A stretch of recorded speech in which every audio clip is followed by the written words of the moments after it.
Hello, ladies and gentlemen. Welcome to Whining On. I'm Matt Bone, the Encourager Rogue, and today I'm very, very proud to announce we have the mighty Gareth. Gareth, please say a little bit about yourself.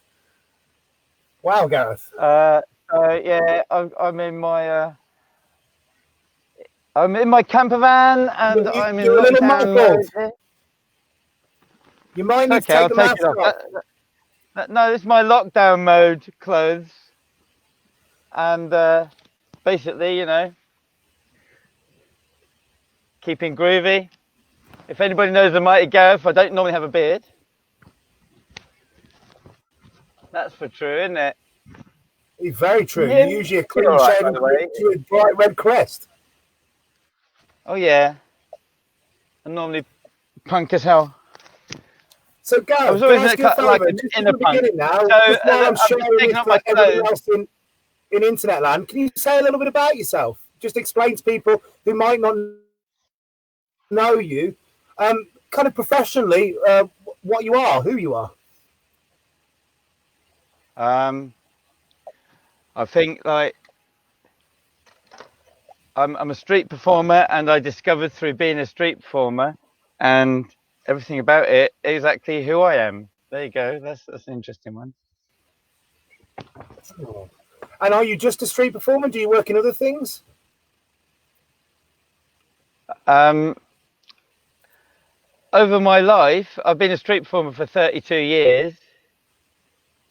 So that's been my main occupation, I should say.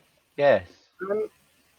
But I've been a DJ as well in recent years. In the past 10 years, I've also been a DJ. But for literally 32 years, my main source of income has been through street performing.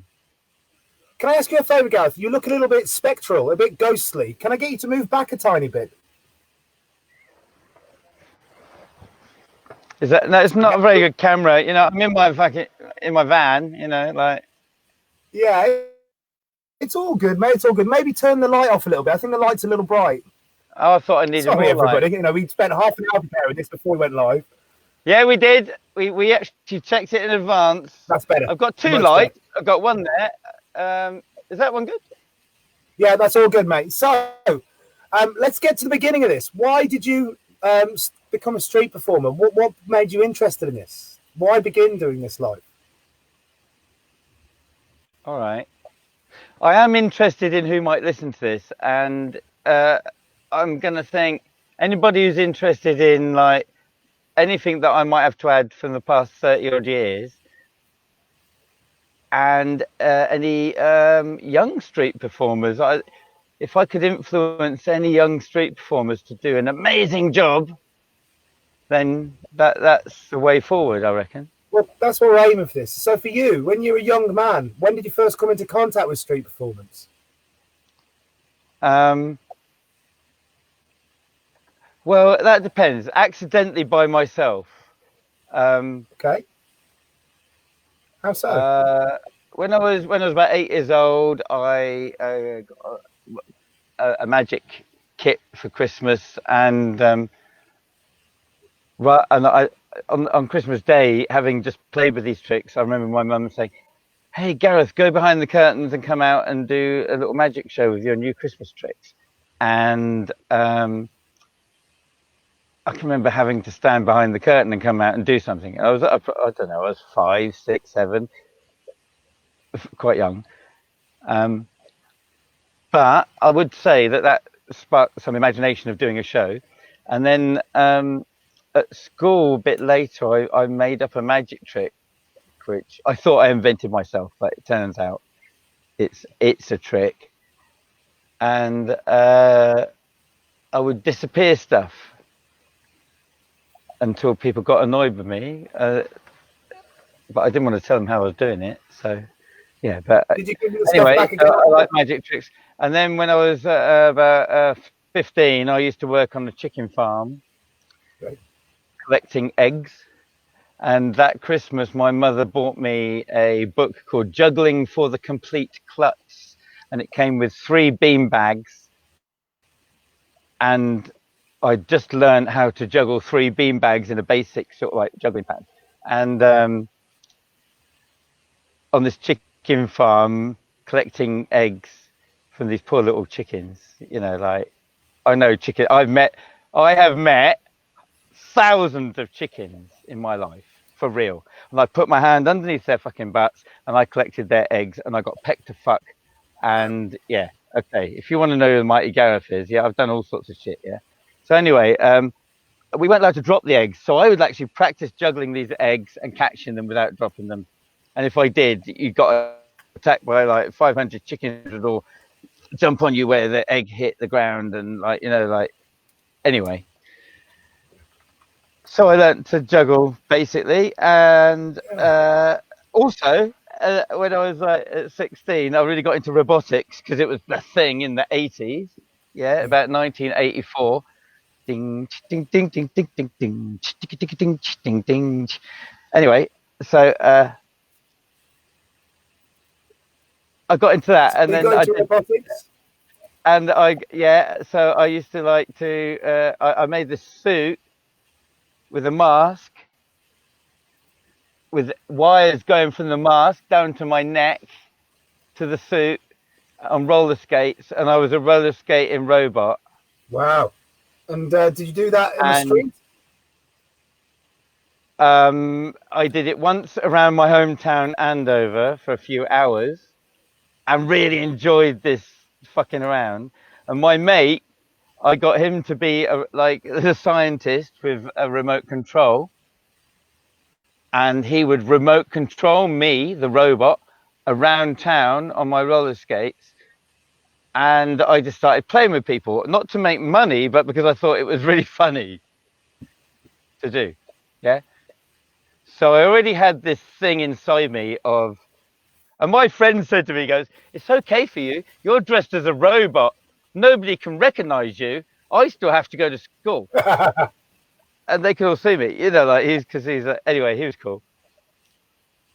Yeah. So, and then the local roller disco, which I used to go to, I used to love 80s roller disco. Yeah, every Saturday night, fuck yeah.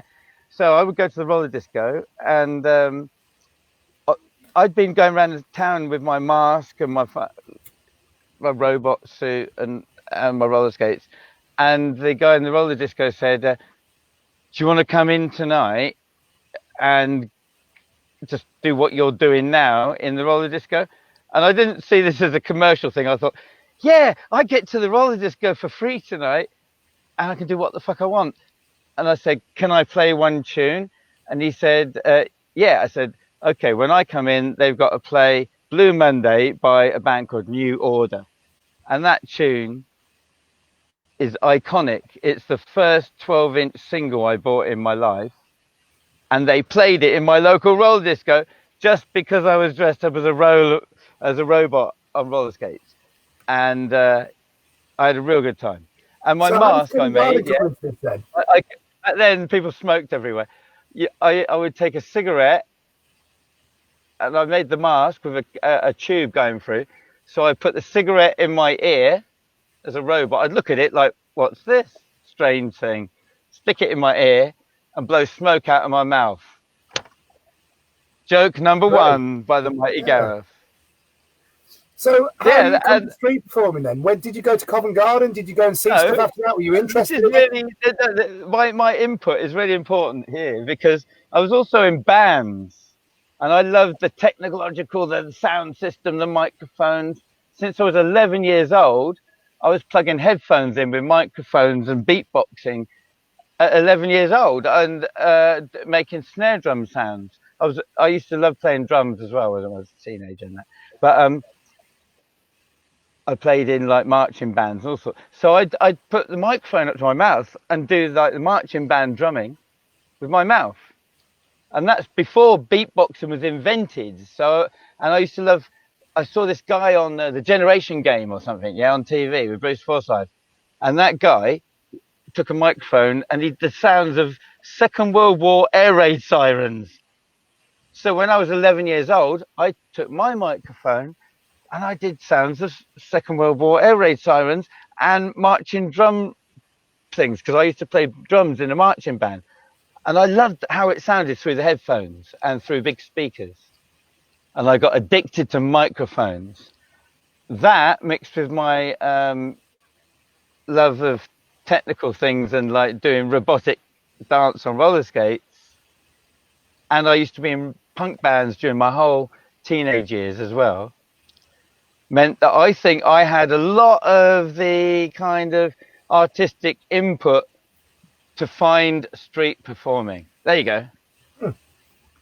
So how did you find street performance after that then? What was the experience starting so to... I already did a few magic tricks. I already did a bit of music, microphones, technical thing with loudspeakers, which later helped. And being in bands and all sorts of stuff like that. I really think when then one band I was in Andover, we were really cool. The Happy Few, we were called. The Happy Few. And the lead singer guy who wrote all the tunes, like he goes, I've just applied to a place called Covent Garden for a busking license. And he'd done it by post. Internet and mobile phones did not exist back then. We're talking like 1986 or something. And he goes to me, I've applied to Covent Garden by post for a busking license, so we can go up and our band, we can play on the street in Covent Garden. And I'd never heard of this place. And simultaneously with him doing that, Channel 4, which was really new then, back before television went all night, breakfast television did not exist. One late night, I see this Channel 4 thing of a busking in Covent Garden thing, where they're all on stage, street performers, on a stage in front of on the West Piazza, doing their shit. And it's being broadcast on like national television. I randomly saw that. That was back then. They didn't do repeats. This was lucky, I was about 16 or 17 then. So that's where I first heard of Covent Garden. And then I lived in a small town in the countryside, Yeah.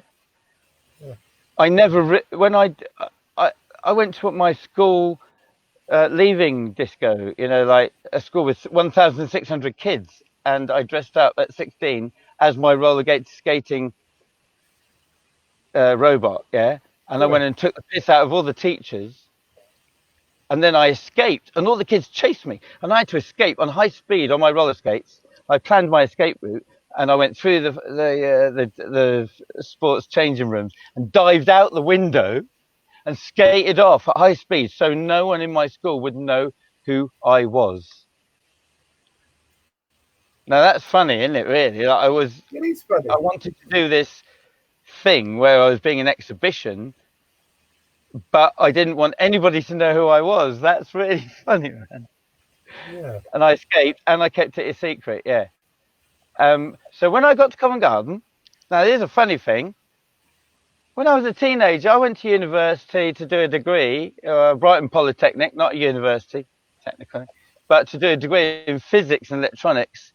And in that first year, I decided I do not want to do a degree in physics and electronics. I love physics and electronics, but I didn't want to do the course. So at the end of the first year, I was 19 years old, and I went back to my hometown after that. And I started working at one point through temping through banks and things like this, for a military engineering company in their accounts department, paying the bills, and I heard about Glastonbury Festival, and I one day on a Friday I went to work dressed up like Rambo. I went to the army surplus shop and bought all this stuff to wear in the countryside, and I went to hitch a lift down to Glastonbury for my first ever Glastonbury Festival, and I can honestly say it absolutely changed my life from that point onwards. Wow. I saw people living an alternative life and doing amazing things. And I went home, and within 1 month of Glastonbury, I left my job in Andover and I moved to London. and I worked through an agency working for companies like Shell, BP, International City Bank, all sorts of companies, a week here, a week there, temping. And when I didn't get work, I went to Covent Garden. And I watched amazing acts on my coffee break or when I didn't get any work. I was in Covent Garden, finally, saved my life, Covent Garden, yeah? Thank you, Covent Garden, for saving my life. And I would sit there with a cappuccino. I didn't even know what cappuccino was till I moved to London. And I'd sit there with a cappuccino on the West Piazza. I will say this, by the way, when I was 17, about 3 years earlier than that, I've got an 8mm video, not video, a movie, 8mm movie that I took in Covent Garden of Ozzy under the portico in like 1986 or something. I've got to search for that 8mm. Practice is a popping move. I didn't even know who Ozzy was. 3 years later, I'm his friend. So yeah, when did you get into bottling then? How did you make the movement from being a worker who's dropping in to see the shows to being involved in it? Yeah, so I sat in Covent Garden so often when I didn't get work, and you know, I didn't get work all the time. And one day, a musical act called Noise of Minstrels, which was sometimes a group, but most often it was one guy. I think his name was Mike, and he would play the Old English bagpipes, which sound great, but it's not the most popular street show on the planet, the Old English bagpipes, you know. But anyway, English he goes bagpipes, to me, oh, my bagpipes. They're not Scottish, no, they've got less pipes. Ah, okay, fair enough.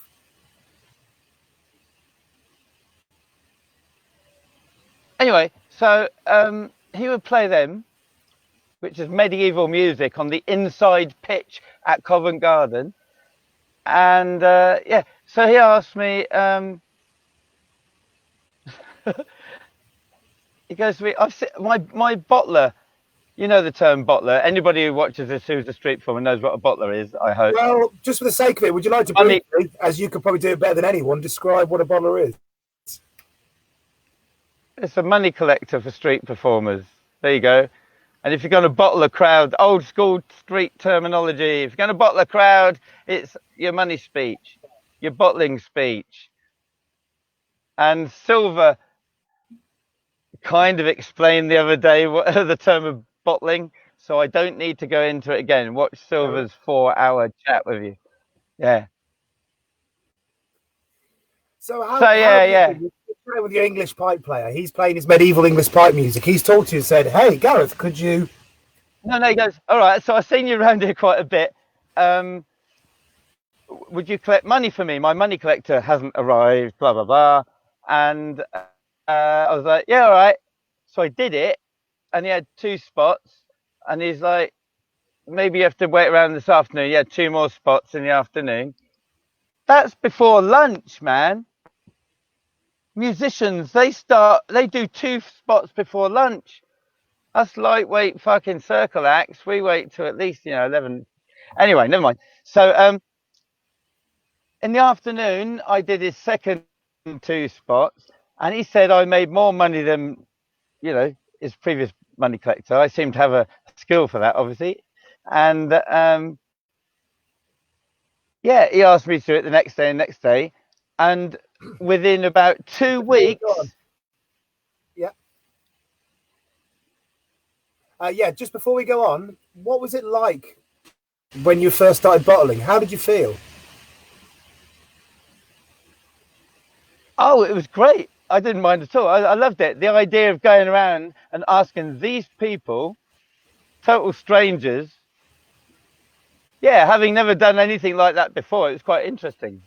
I mean, I'm a kind of scientific-y sort of person anyway, so I like, oh, this is great. Like, I analysed what I was doing, and when I approached people, I can remember thinking, this is interesting.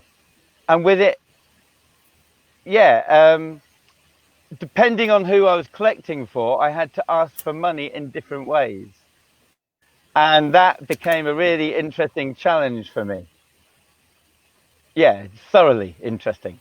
Because I got to talk to every member of the audience, which actually later on as a street performer, that is actually quite important, because we don't talk to every member of our street performance when we do a big show, but I think it's actually really important to try and do that. And actually, I think you're closer to it than a lot of street performers. Yeah, because you play the crowd, you know. Yeah, that's all I do really, is play. Yeah. And I believe that we can all do that more.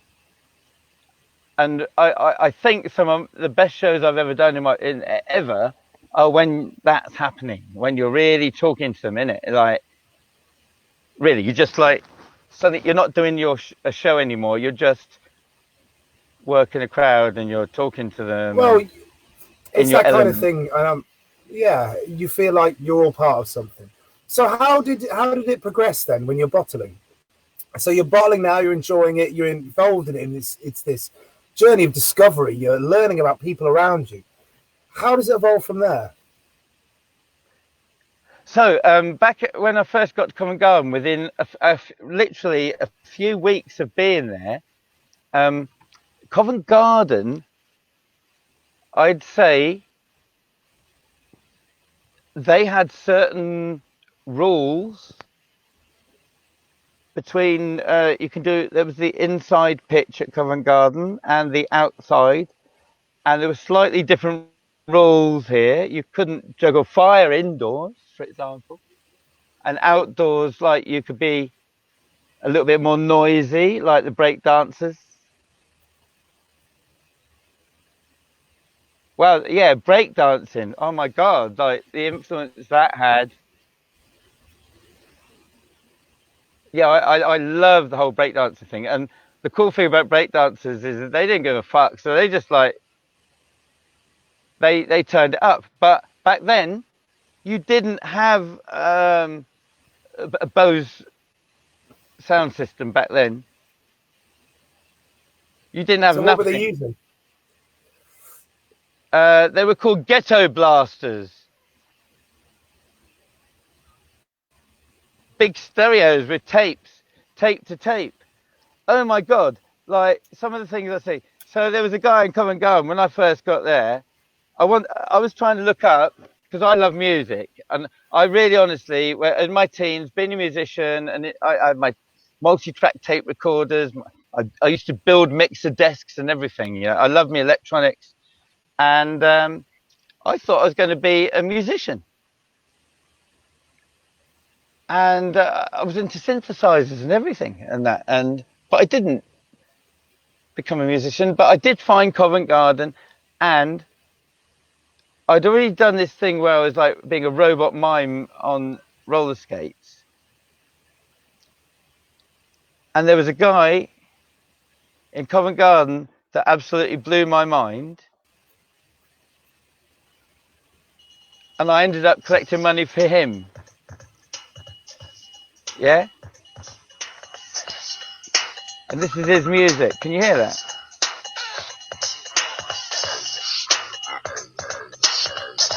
I said, no, can you hear it? Yeah. 3 days later, go see the doctor. And that guy's name was Dr. Stewart, man. Okay. Do you want to say a bit about it? And this was his tune. And I used to collect money for Dr. Stewart. Down the street, rocking my beat, clapping my hands and stomping my feet, when I saw a little lady so neat and petite. She was so sweet, yes, I wanted to meet her. So I asked this lady, could I take her out? Wine and dine and talk about the birds and the birds in my water bed. She'd treat me like a Buddha and bow her head. Knew it. And it was time to do it. Anyway, were you a big fan the reason I played that, that's the one tune. Earlier, I had loads of tunes lined up to play. Yeah. But because of my technical things, I could only play one tune. And I got to play Go See the Doctor. by Cool Modi, which a guy called Dr. Stewart used to play in Covent Garden, and he would lip sync to this tune absolutely perfectly, and I would collect money for him. And without learning the words to that tune, I know about 99% of the words to that tune, and just from collecting money for that guy. And Stewart tested me to the max. Sometimes he would lay down on his back in the middle of the West Piazza doing absolutely nothing, but it was very artistic, but with a really cool tune on. And I'd have to go around and collect money from it. He would generate this huge crowd, fucking huge audience. And I'd have to go around with a hat and say, money for the entertainer. They'd go, what for? What's he going to do? And I'm like, hey man, he's doing it. Okay. And yeah, my line was a pound, just give me a pound. Yeah. And it worked. And who did you enjoy? Did you enjoy bottling for him more than anyone else? It seems like you really had a lot of love and admiration for him. For Stu, yeah.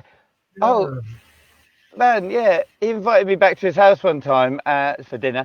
And then afterwards, he's like re-editing his show back when you used to use 2 cassette tapes. And you play it from one cassette tape and record it to the other cassette tape and go, stop, start. And he created a whole show really well. Another guy, Les Bubb, did exactly. Have you heard of Les Bubb? I've heard the name. Yeah, I'm going to be reaching out to him in the next few weeks, trying to get him on. Because it seems like someone everyone mentioned. Like early days. And he did Paris back in the days when Silver did it. Yeah. Les Bubb. He's a festival in my world. He's one of the first street performers I ever saw at Glastonbury Festival with Les Bubb. Amazing comedy, really beautiful. Can I ask you? Can I get you when you're talking in staying points? Can I get you just to try and stay a tiny bit stiller? The lag on your camera every time you move, we get this kind of shuttering effect, which looks beautiful. And it kind of portrays your character a little bit, you know, the crazy zany in the middle of the lights kind of thing. Yeah. Your mother is watching. Yeah, well, no, she will be. Yeah. So that's cool. How did your own performing life begin after? I know that you have lots of elements coming through, but when did you really start thinking about doing shows yourself then? Well, I think that happened in my teens. I will say, so I started collecting money in Covent Garden, and at the same time, I went to see a band called Hawkwind in Hammersmith, probably back before Motorhead was it, you know. So with Lemmy. He used to be in a band called Hawkwind, and I saw that with Silver Machine with one of the buskers in Covent Garden, one of the musicians. He bought me a ticket for that. I was like, I think that wasn't street, but it told me, yeah, I'd really love the performing thing, because that band Hawkwind, they performed, man. Here's the joy.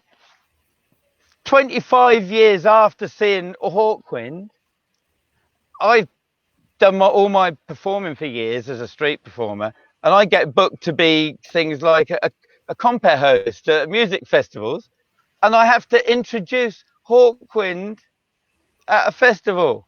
And I'm like, oh my fucking God, I actually get to hang out with one of my hero bands because I became a street performer.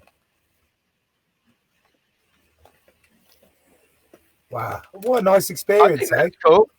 So, what I'm trying to get at, that's amazing. So in Covent Garden, I became a money collector, but at home I used to practice my robotics. I thought I was going to be a mime artist on the street, which I've put a little bit in my show over the years, but not much. And I really wanted. I saw some amazing acts in Covent Garden. I saw. I think one of my earliest. I want this to be known that my earliest memories of street performers that would definitely have influenced me too are Dr. Stewart. Absolutely. to just like just go out there and be bigger than yourself. Yeah. He is so big.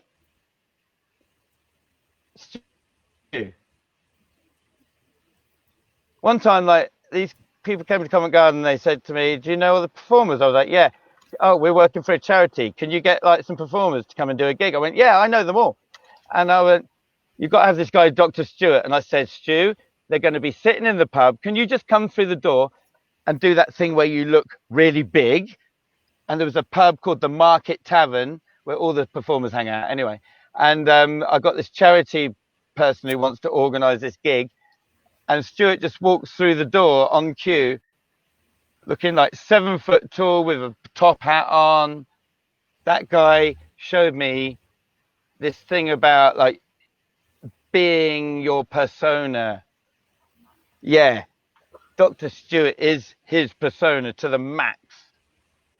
So is he his yeah, character? if you want to know a little bit of Mighty Gareth, I learned shitloads from Dr. Stewart. And is his character a character? Is that just who he is? That persona, that bigness, is that something he learned? Is it performative, or is it just in him? Oh, when you're in his house at home, he's come to my place up in Edinburgh in more recent years. Yeah, because a really lovely lady called Miss Behave got him up to do a show, and he was in town in Edinburgh a few years ago. And he came to my house, and he was the same passive, quiet, gentle person. But when he's doing his show, he could be absolutely manic and amazing. Yeah. So no. You know, like if you talk to Melvin Altwood, yeah, Emil, he's such a passive, sweet, quiet guy, but he's a force when it comes to performing. I've seen that man absolutely rock the West Piazza in Covent Garden. I think if there's anything that over the past 32 years, I would say everything I saw in my early years at Covent Garden definitely influenced me, but it also showed me how street performing has spread around the planet. And I think Covent Garden's got a massive influence over the rest of the... Maybe we get to that a little bit later in the interview. We have loads of time to talk. Right. For now, the thing I'd be really interested to hear is your first street show. The first one you did in Covent Garden, the first one's like a proper street show where you're trying to do what you've watched these other guys do. What was that experience like? I think I realized I wasn't going to be a robotic mime, because I went home and I edited my own tape at home back when I was just getting into bottling, and I practiced in my living room doing robotic mime to this music, and it wasn't quite jamming for me. But at the same time, I used to watch... It's kind of funny watching the performers on the West Piazza. There was a double act called Chris and Alex. Chris, I don't know your name, but Alex Dandridge. Yeah, so like Alex, really, really slick juggler. He practiced all the time, and this really lovely, subtle humour. And I saw there a mixture of things.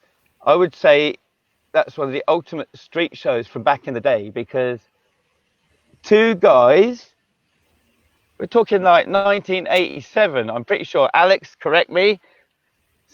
But around about then, anyway, 87, 88, something like that. And on tall unicycles, interacting. And the joy of having two street performers, this is what I've seen. If anybody wants to learn anything about the street, it's when you've got two performers who can turn to each other and interact and maybe have an argument that's funny or whatever, the crowd will just get bigger and bigger and bigger. And those performers don't need to address the audience so much. They can get into their own thing. And this is amazingly beautiful. It's like, yeah, it's just beautiful. I can't describe it any other way. Just quickly, Chris Adams.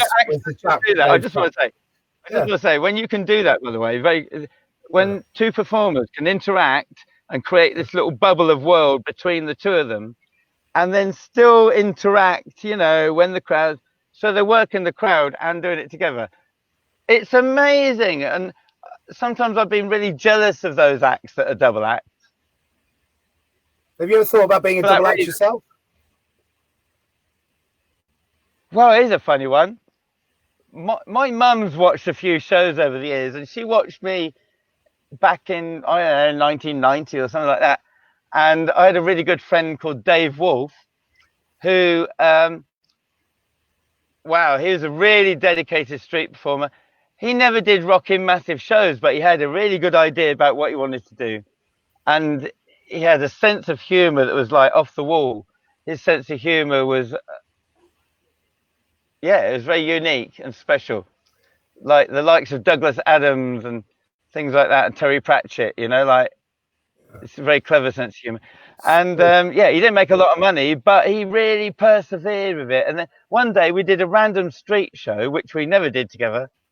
And my mum was in London for the day, and she watched it, and she remembers that as being one of the amazing moments of. And I love that because it was totally spontaneous, and it was funny. However, blowing Brian Reed's brains out on the West Piazza in a spontaneous street show, Say that one more time. Blowing Brian Reed's brains out with his 45 Magnum. You've got to explain this better. I reckon you killed the man. Brian. I wonder how much he remembers. We did a random street show together once upon a time, and it was that random, we didn't plan anything. And I was like, for some reason, I took a bit of my show and his show and joined them together, which is he used to blow his brains out with a 45 Magnum. What do you mean by that? With a blank, firing. He had a blank firing 45 Magnum. You know Brian Reed anyway. I'll be honest with you guys. I know all of this, but I'm just getting you to tell it. Yeah, he's a very, very, very, very funny guy. But anyway, so at the end of his show, he would blow his brains out, and blood would come shooting out the back of his head. So hey, 1990, come on, motherfucker! Did he have some kind of prosthetic then that shot blood out? Yeah, it was amazing. Brian was amazing. Yeah, I could talk about Brian for 2 hours. Blood into a canister in his suit pocket with some pressurized gas, and then he pinned it up in the back of his head. And at the finale of his show,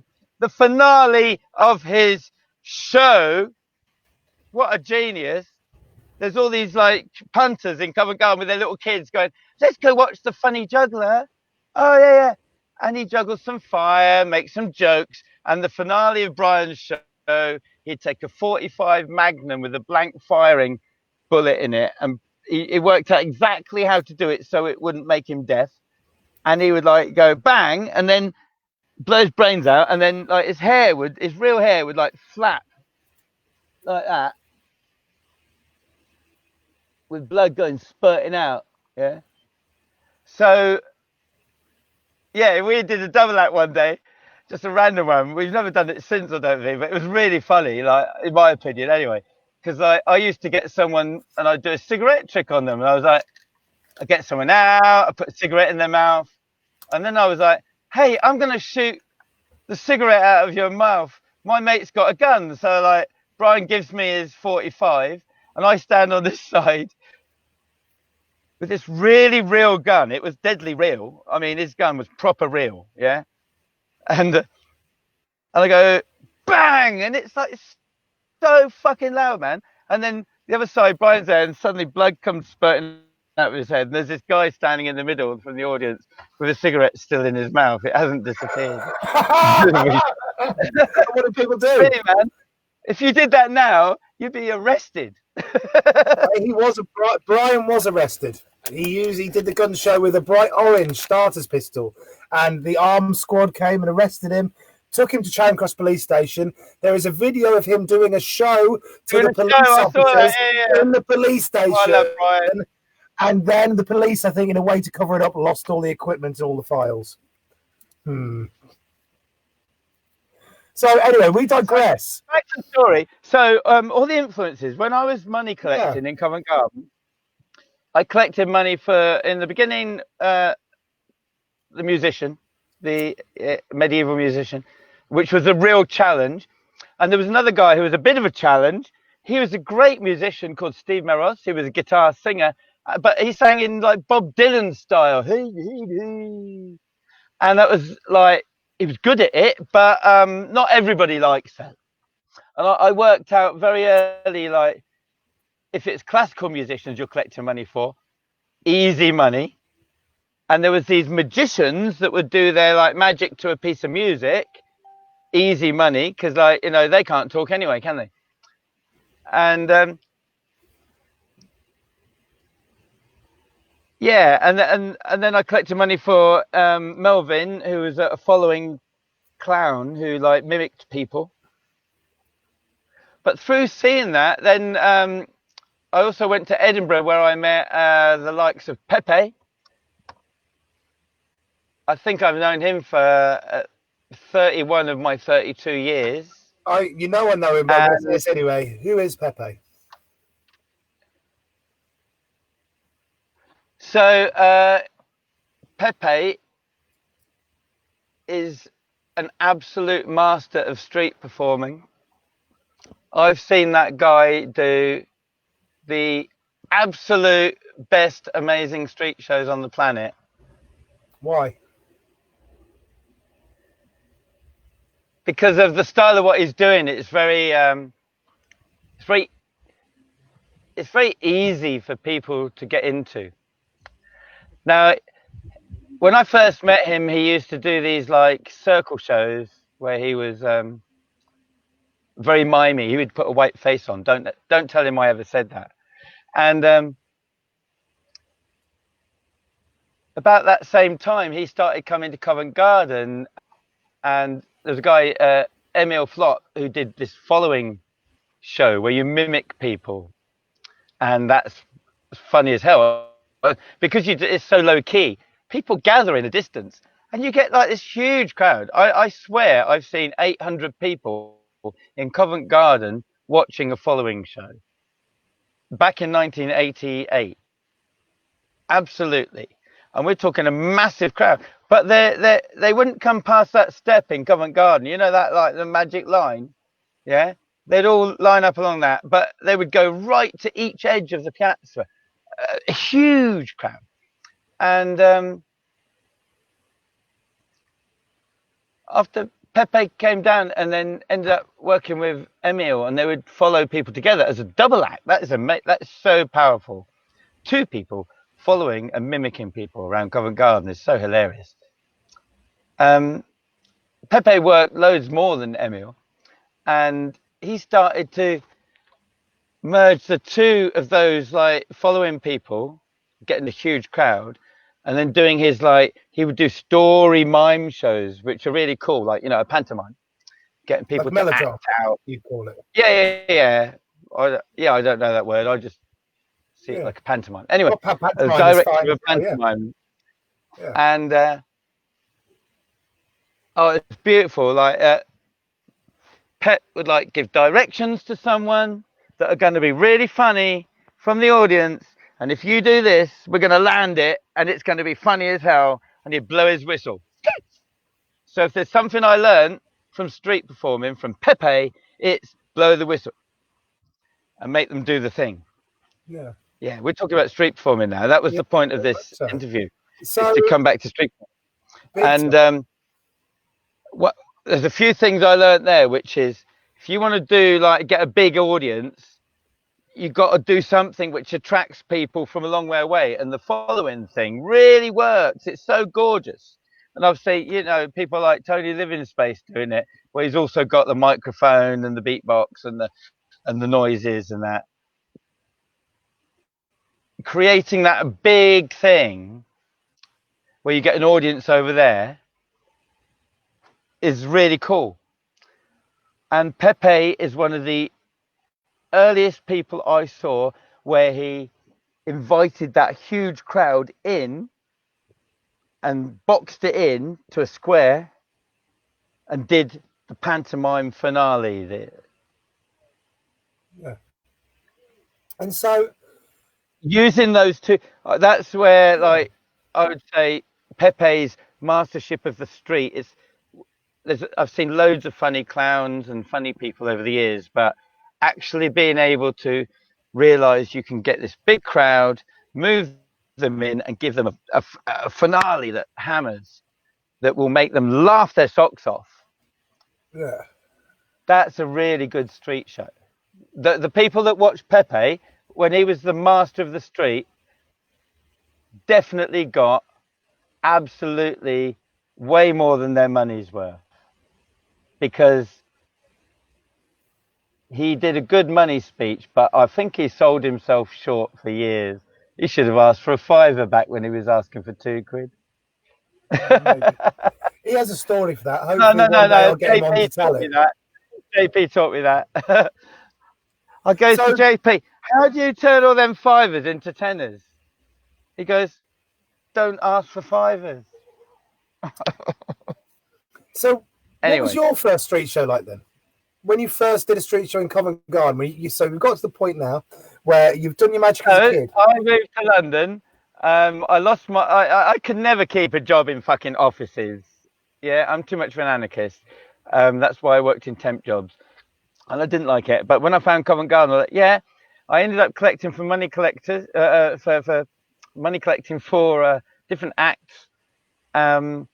And I worked for some bands that did really well on the weekend. And I started making my money collecting routine a bit of an act. In my pocket, I had like props, like a water pistol, fake gun. So I'd go along the crowd and like pull out a little gun onto them. But was this the first show you did? Gareth, was this the first show you did? I was a money collector, but can we hear your first show? Right, okay, yeah, I get to the point. So like I collected money for Emil Flop and Dr. Stewart and the Como String Quartet from Australia. Hung Lee and the Comedy String Quartet, awesome, brilliant guys. And they all emerged that summer in London, and then they went to Edinburgh. And they invited me up there. And I could stay in the Comedy String Quartet apartment in Edinburgh, where Dr. Stewart stayed as well. And God, there's some stories, but that's another video. And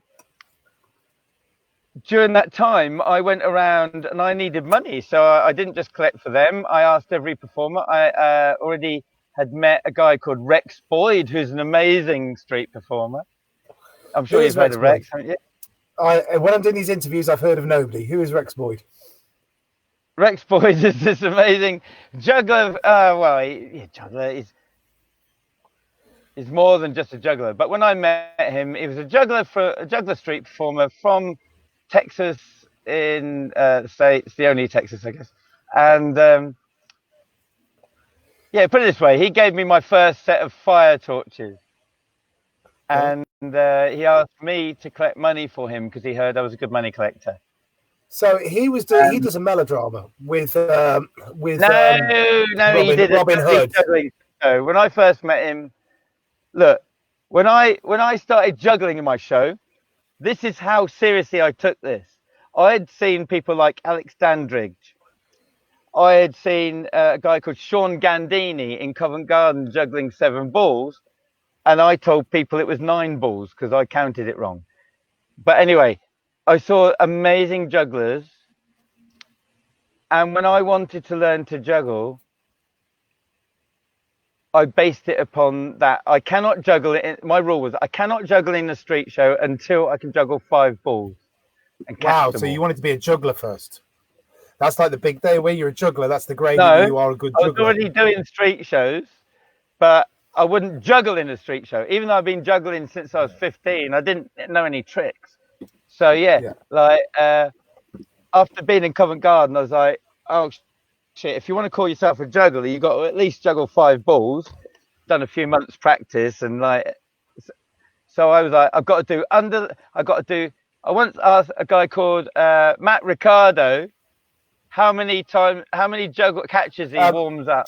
This is 1987. Who is Matt Ricardo? He's another great Covent Garden street performer who came from doing I think he said he did like did he? Yeah, he worked in a circus in the beginning for absolutely like no money, but it's like work experience, sort of like probably like government scheme or something. Yeah, I think I can quote him on that. And he left that where I remember him telling me that in circus you have to actually help put the tent up. So that's what I heard from Matt Ricardo. And he came to Covent Garden and he was a very proficient juggler. And he gave me my first 3 juggling balls. The soft ones, like squishy, you know. Yeah. So that's interesting. And Rex Boyd gave me my first 3 fire torches. So yeah, I'm very happy that we're at the point of 51 minutes. And at 51 minutes, Gareth, I ask you again, what was your first street show like? Okay, so I think there's a guy, Melvin Altorg, who I used to collect money for up in Edinburgh. Went to my first Edinburgh Fringe, and I'd been carrying around my juggling props in a little backpack, and I'd already done a fire eating gig because I'd learned how to eat fire torches. I'd done that in the Hippodrome in Covent Garden. No, in Leicester Square. And so Melvin knew that I could do some tricks and things, and he knew I desperately wanted to be a street performer. And up in Edinburgh, on the Mound, you know that space in Edinburgh near the art gallery? Yeah, where the gallery is. Yeah, it's a beautiful space. He took my backpack off me, and he went over and he gathered a crowd by putting out all the props and juggling stuff that I carried around in my tricks in my backpack. And then he introduced me, and I was like, oh no. And he ran away. So he got me a crowd, introduced me, and ran away, and all my props were laid out on the street.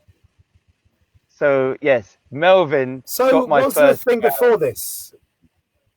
But here's the funny thing. Why did you do that? Were you before we go on, mate? When you were doing, why did Melvin do that? Were you talking about doing a show and not doing it? Were you nervous, scared?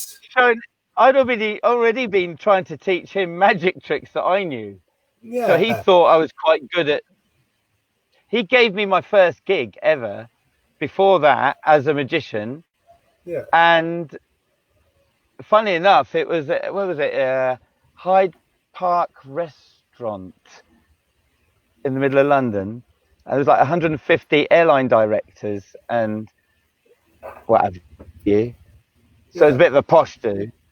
Yeah. And at that time there were Melvin and a guy called Gordon Rhymes and Patty Webb had an agency together who would get gigs for street performers in Covent Garden. And Melvin was my friend. I collected money for him, and I stayed in his house even and that. And he goes, "I've got you a gig."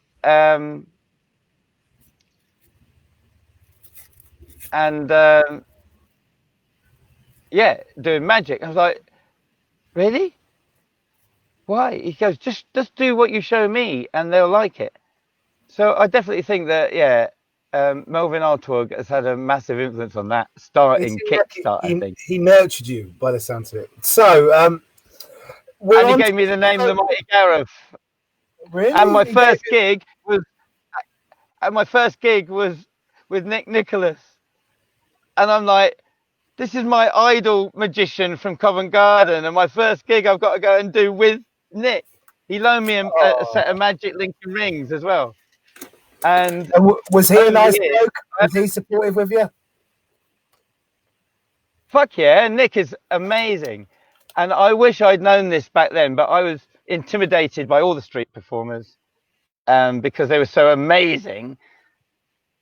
And I wish that I'd had the confidence to actually ask, how do you do that, from people like Nick and Gazzo?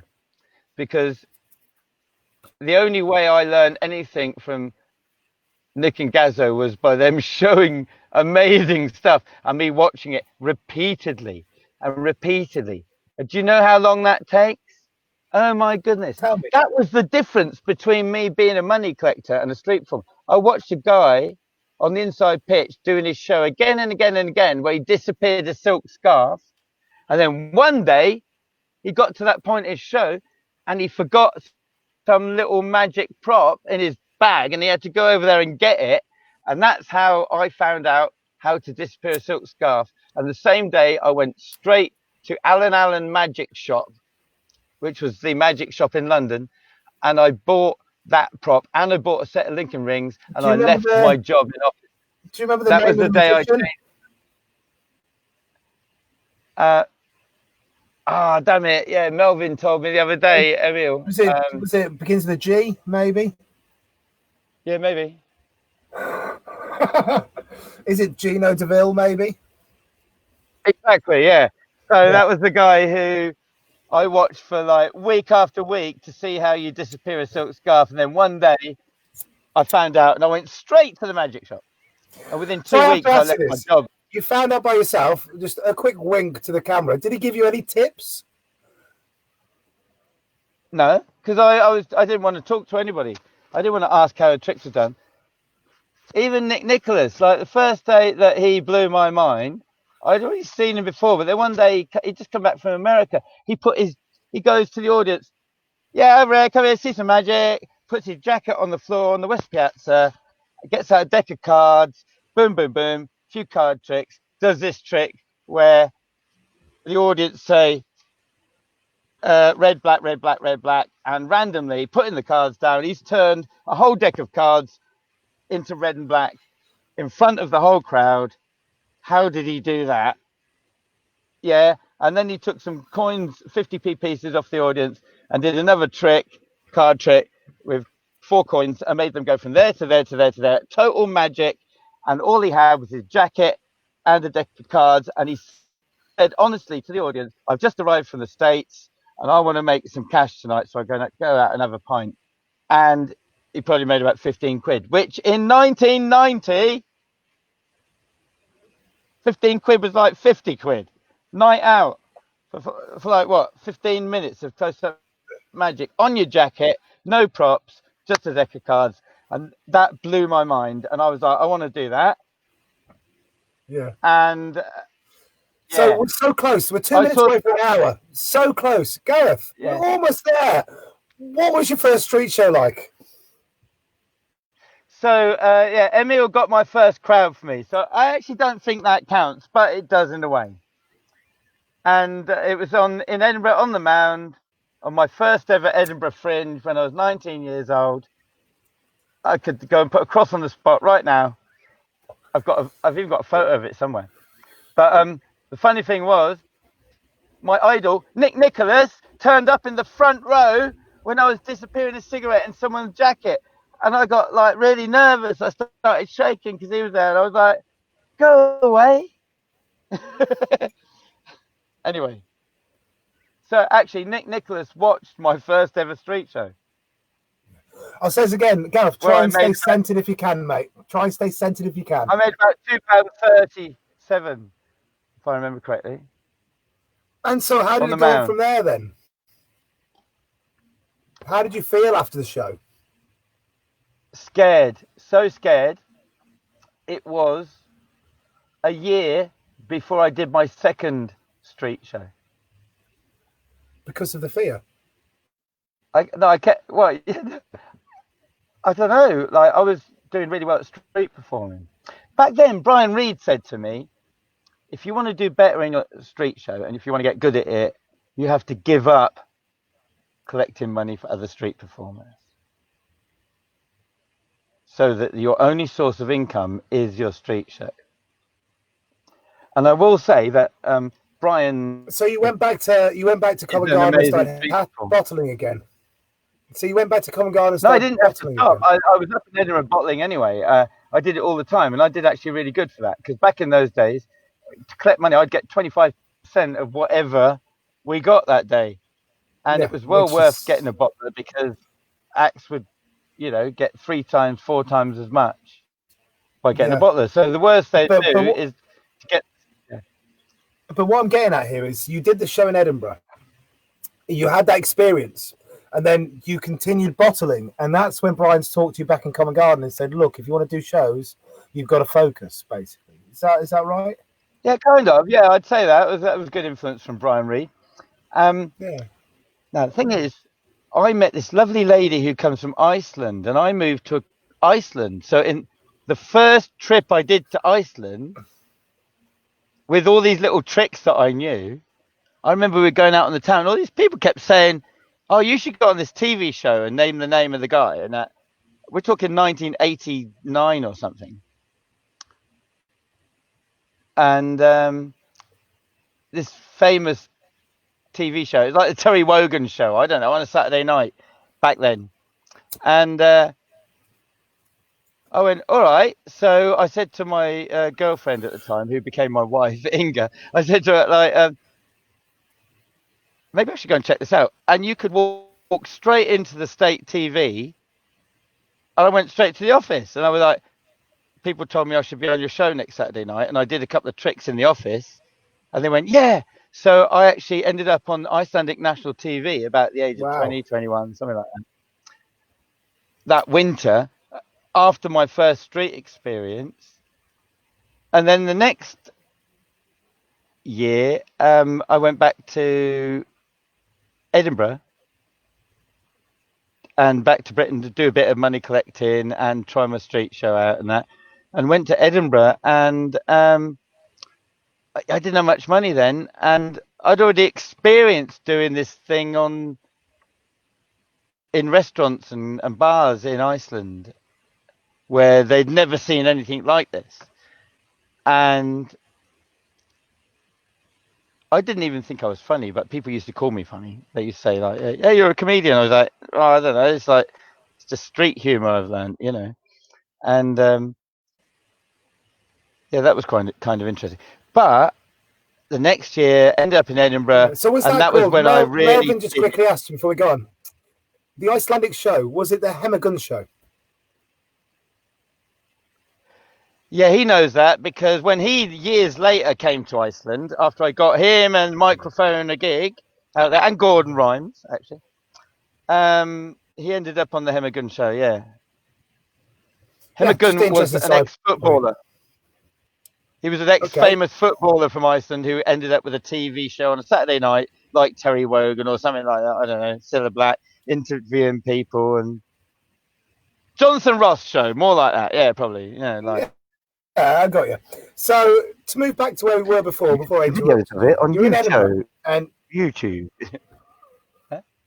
Google it. So you're in Edinburgh. You've got back from the TV show. So the next year, I'd gone to Iceland, and what I experienced there was a willing audience, from youth clubs to nightclubs to everything. Without me making any effort, people wanted me to go and do what I do in their place. They're like, "Oh, you're the funny guy," because I was the only person in Iceland, and that was really, really cool for my self-belief and the fact that I could entertain people. Yeah. And I got to say, in my early years, people like Nick Nicholas really influenced me. Because he could just like go out and do a bunch of jokes and some juggling. He was very slick, really nice magic tricks, and make people laugh and make some money out of it and be cheeky and just really charming. So when did you really, for you personally, when did you really become a regular street performer? Like when were you doing street shows as a job? Are you doing it consistently? Was that a lot later? Well, no, I did the money collecting for 3 years, but after the second year, I already became a street performer. So I overlapped for 2 years where I was still collecting money for shows, because it was great. I mean, like, I loved it. It was a buzz to do, and I made good money. And at the same time, I didn't ever want to fail with my street thing, because like, I wanted what I do to work. And I think this is actually interesting because this like opens up like if you're going to ask an opinion of street performers' ethics or what it is to be a street performer, I think that there's definitely a couple of kinds of street performers. But I noticed like if you're queuing up for a space, there's a different ethic to when you go to a town where you're the only street performer. And for most of my experience, I learned what I do in Covent Garden, where there's a queue, but I worked it in places like Iceland, where there'd never been a street performer before. Where can I get away with this? Where can I do it? How is it going to go? What works? What doesn't work? And in Covent Garden already, a lot of that is actually answered for you, and you've got the safety of the crowd. In Covent Garden, it's really rare that you would get the police coming along and dealing with you. Whereas when you're a regular street performer, this is a thing you have to deal with, and it's not a problem, but you have to learn how to deal with it. And this is where I respect you, Matt, because you are a master of dealing with authority. And I would invite, and that's my maximum respect for you, because I would invite any young street performers to just look through some of your interactions that are on video with authority. And you don't ever fight, you don't argue, you don't let down your front, you just say it as it is, and you know where you stand. How do you deal with it? Because you must have had a lot of experience of dealing with police doing provincial towns. You've had every authority figure under the sun believing that you maybe shouldn't be there. How do you deal with it? One time in Iceland, the ambassador to Great Britain went past on a horse and carriage and saw me doing a street show, and then he booked me to perform at the embassy afterwards. Hey, happy days. No, I don't know. There's an example though, and it turns out like his kids go to school in Winchester, which is really near my home. I was born in Winchester. So, are you kind of saying you just try and be nice, try and be calm, try and be decent people, and try and be good at what you do?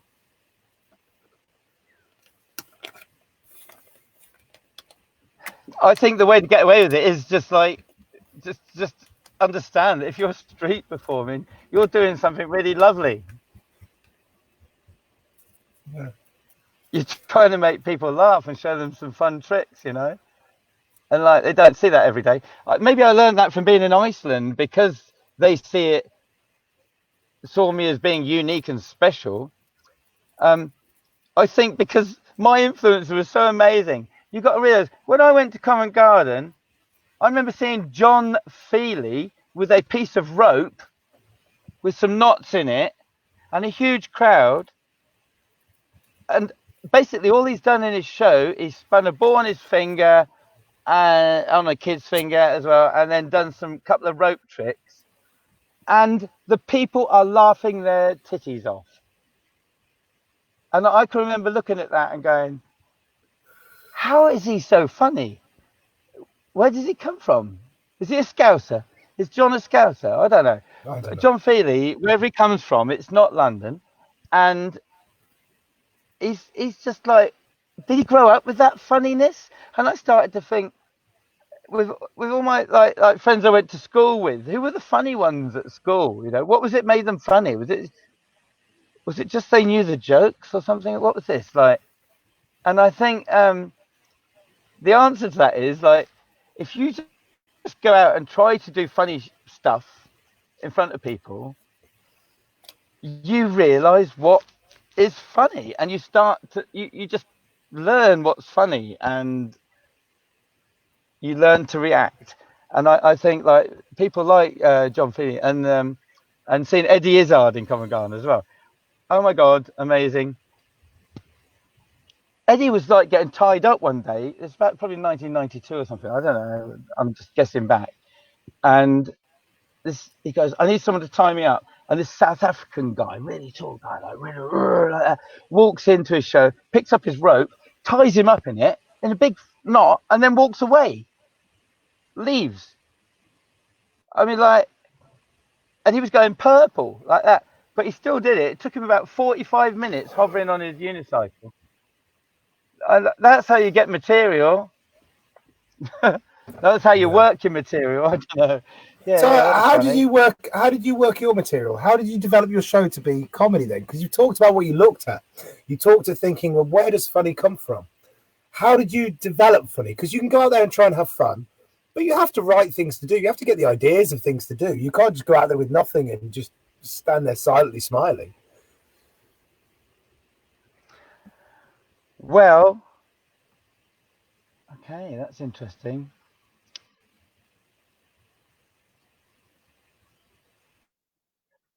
I would say that with what I learned from all my years is like, and I think I learned it from seeing that thing with John Feely, and he was doing a solo show, which is really rare for John. And the fact that it was this thing about the essence of being funny. Every joke, whatever it is, has some like essence of funniness, and if you just like tune into that, what's funny about that, then it will like teach you. It's almost like magic tricks as well. Like you learn like how to vanish something, and suddenly you start to see. You watch David Copperfield, and you go, I know how he's doing that, and I never learned how he's doing that, but I learned how to vanish coins. But yeah, I think learning the essence of what's funny through. Oh, I thought about this earlier today, because we're going to do this. This is really important. Emulate your masters. Okay. Expand. I think I heard an interview many years ago. I love playing guitar, and like, I'm not a Clapton fan of his style, but he's an amazing guitarist, and I love guitar and I love blues and everything. And I think it was in reference to Eric Clapton. Is like, and I just, when I hear emulate your master, I just think of Jimi Hendrix, and I just think, or even better, like Deep Purple from 1972, Highway Star. Richie Blackmore plays the guitar. And I thought, if I could play that guitar solo, I could play nearly every guitar solo written, because the technical skills to play Highway Star gives you so many exercises on the guitar that you will learn to play any guitar solo. And I think like, he didn't do anything original. It was all blues lit, but it's an amazing thing. And Richie Blackmore. Can you say it one more time? I lost you for a second. I'm saying that I can only relate it to guitar with Highway Star by Deep Purple. It's an amazing guitar solo. Richie Blackmore, who can play amazing blues guitar, plays this guitar solo that he says it's the only one he ever actually practiced, and he wrote it. Yeah, and he got it perfect. It's beautiful. And I thought, if I learn that guitar solo, I can have the skills to play any guitar solo. And I think with my street performing, I learned something from every single street performer I've ever seen. Absolutely. And even the ones that weren't actually so successful at it.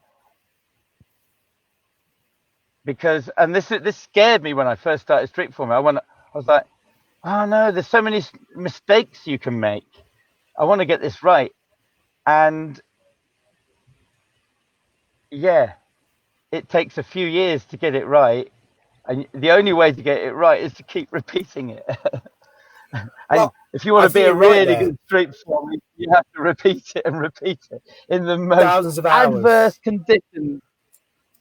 The most adverse conditions.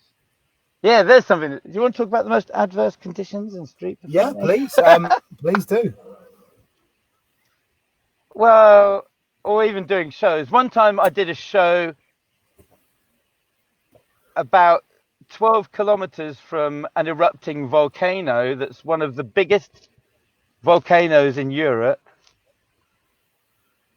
and actually one of the biggest in the world. Actually, it's in Iceland, and I just happened to be booked for a gig, and I'm driving to this gig in the middle of the outback of Iceland, and I'm like, I phoned them up. I'm going, "Is this okay?" And they're going, "Yeah, it's all okay." And after the gig, they're all in their dinner suits, drinking cognac and smoking cigars and looking at a fucking volcano going off. That's adverse conditions. Still held their audience. Can I just get this? Just talk about these things. Yeah, exactly that. Powerful. You talked about emulating your masters. You talked about tempering through hardship. I use the word tempering. You didn't, but I use that thing like you temper steel. You put you prepare the steel to make it stronger. You make it stronger through heat and cold and through hardship, and so you temper a show. When you're emulating people, are you saying that when you watch people, try and copy them to understand what they're doing, like you copied the guitarist to understand the mechanics and the finger movements of that guitar solo? You would say for people learning, copy the people you love and understand the way those things work? Yeah. So over my years on the street, I've come up with some things that I feel are really me. And I've seen a few other street performers. I can't say whether they copied me, but like it sounded like they did. But I don't care because it doesn't matter. You tell a joke the first time, you've got to keep it a bloody secret, or someone's going to tell someone else. It's that simple. How do you really feel about it? Are you saying it's fine? But honestly, aside from being decent and being fair with other people, just honest with you, how do you feel about it when someone else does something you see as your material? Well, I've got I don't know how to feel about that, actually. I just I actually don't think it should be analysed too much. I met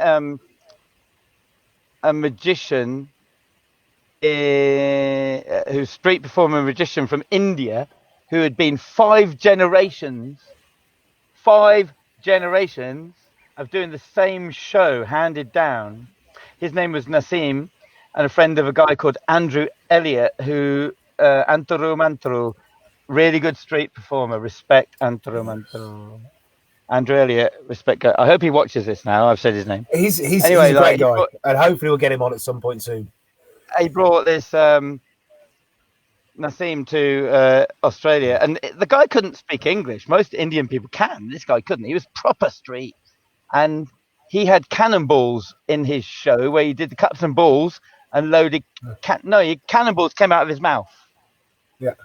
Can I get you to move slightly to the side, mate? We lost you. No, this isn't really because you're it's like those here cannonballs. At the moment. That's what you hear. Those cannonballs came from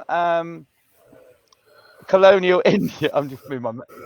They came from colonial India, and he made them come out of his mouth. These were 5 generations handed down, and I said to him, I needed a translator, and Anturu translating. Yeah. And he basically said, this show is performed by all his descendants, 5 generations, and the cousins and brothers, all doing the same show with the same show. Is that a line? And here's the funny thing, though. His show was done by his whole family for 5 generations, same show, and I saw jokes in his show that I'd seen in Covent Garden, slightly roughly translated, but they were the same types of humour, which were about well over 100 odd years old, if not 5 generations, 150 years old. So what I'm basically saying is, there's a certain amount within our thing. I think people should not, because I've been faced with it where I've got a joke which I'm going, just a minute, you lifted that from me. Do I care? No. Just do that joke really well, because it will keep it going. Because when I die, these jokes, if my personal ones will be gone. However, I've had the other thing where I do this funny thing where I do a walk of death where I sit on the person and make their legs do funny things, and it's really funny. It's just me, and anybody who's seen me do that, I hope they have, because it's like very me, and not many people dare to sit on their volunteer while they're juggling over them. You know, it's quite intrusive, really. But it's not just especially there, but it's why would people think of that? They've got a colostomy bag. Really, you don't want to sit on someone's tummy if they've got a colostomy bag. That occurred to me after 20 years of doing the same routine. Anyway, so, if someone directly copied that, I'd hope they'd just do it in a different country. But I have had someone come up to me in Edinburgh, and a German guy, he goes to me, he goes, "Hey, Gareth, I have been doing your show in Germany for the past year since last Edinburgh. Would you come and watch it and see how well I do?" I was like, "I'm packing away right now. I'll watch you from a distance." And he had the same hair as I did. He cut his, back then I had like big sideburns, and he cut his sideburns. I used to have long hair, before my punk look. I've seen some pictures of you looking gleaming and young. But anyway, this guy turned up. He was wearing the same clothes as me, telling me he's doing my show for the past year in Germany, and I'm wondering, like, what am I supposed to say? And he wants to know how well I'm doing it, like how well he's doing it, and I was like, "That's interesting." And I just said to him, "If it feels good, keep doing it." Good on you. Good on you. That's a nice thing for you to do, mate. Because the thing is, just to change I've been in a situation. I want to say that you asked me about how I got into street performing, and I did. How that happened. Yeah. Well, after my second Edinburgh, where I actually needed to make money, I couldn't make enough money doing my money collecting for other people. I made sandwiches, and I sold, thanks to Soapy, Gareth. Soapy, I can't remember the name of the double act. Damn. Anyways, they let me go and make sandwiches on their venue with my lady Inga, and we went to sell them to street performers. And I didn't have enough money, so she sold sandwiches, and I went and did my show on the street. And if you Google the history of Mighty Gareth, you can see a picture of me doing that when I'm like 20 years old. I look so young, man. Back then, old men used to come up to me on train stations in London and try to pick me up as a rent boy. Yeah. I take that as a compliment now, but at the time it freaked me out. Well, it's always nice to know you have something to fall back on. Yeah. That's funny. Are you funny? I do my best. What can I say? So, something interesting. You've seen the change of Covent Garden. You've seen Covent Garden from 86. So, you're not the beginning. The beginning seems to be, if you look at the earliest, you have Terry Sinclair, who we had on yesterday, 76. You have a lady who we're going to have on soon called Dee Dee, who was there in that time as well. You kind of got the street performance in the 80s. So you've come in 84, 85, 86. You've seen what seems like the golden era of Covent Garden, where there's this huge amount of variety, all these things are happening. And you've seen that then move into what we have now, the current era, where people have formula power shows more than anything else. I'm interested in what you think about the change over the time. I've noticed one thing that, and I thought about this earlier today, and I used to say this is back before mobile phones were invented, before YouTube. There was a thing called MTV. And here's what I felt, that between the 1980s and going through the 90s, I felt there was this MTV generation on television where they started blasting people with really amazing visual things and great music and great entertainment. And it really is. I mean, pop videos, wow. And then that by the end of the 90s, we had some it was like crazy MTV where people are blowing themselves up on Jackass MTV for fun.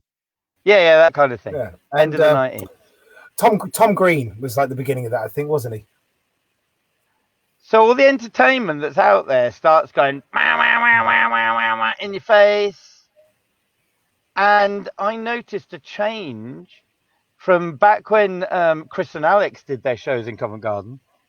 I'm not sure how much money they made back then, or if they lived solely off their Covent Garden earnings. But there became this time where people didn't have time to watch or chill out. And I got lucky because I moved to Iceland. I lived in Iceland for about 12 years, on and off. And when I went to do a street show in Iceland, I was the only person in the whole country doing that stuff. And when I did a show in the middle of Reykjavik, they didn't have many tourists. They only had 100,000 tourists a year. Now they have 1 million tourists every year. Well, so back then, 100,000. But in Iceland, it was 100,000 tourists a year. 100,000. That's half of Glastonbury Festival. That's like, and I would do a street show, and every single person that walked past would watch my show. Literally 100% catchment. Or they would even come up to me and go, have I got time to get an ice cream? And I'd say, yeah, you go get an ice cream and come back, watch my show. And so I had a similar experience in... Oh, sorry, carry on. I do apologize. No, just to say, I went from that experience of having laid back street performing. Yeah. And already when I went to Covent Garden each summer, I was in winters in Iceland. It's quite tough in the winter in Iceland. But anyway, I would come to summers in England and do Glastonbury Festival and a bit of Covent and Edinburgh. I personally felt I was missing out on my career. You know, all my friends were 100% street performers all year round, and I was like picking off anything I could. But actually I learned loads. I did youth clubs, I did theatres, I went all around Iceland many times. I did TV, I did like so many things in Iceland that were amazing, made me feel famous. I didn't have to pay to get in nightclubs. Iceland, man. But then I'd come to England and I'd see friends of mine turning up, like Lucky Rich Diamond. He was amazing. Like, the first year I saw him, he had a small unicycle and he'd put a rubber glove on his head. The next time he turned up, he had a tall unicycle and a chainsaw. Suddenly, this guy's really Lucky Rich used to make notes. He had a little notebook. Any funny jokes he said, any funny ideas in his notebook, and that I've learned now. I wish I'd learned at the time. Anyway, I learned now that like that actually keeps you in tune. You don't need to even read that book again, but if you write it down in a little book, it's a good way to make your street show good.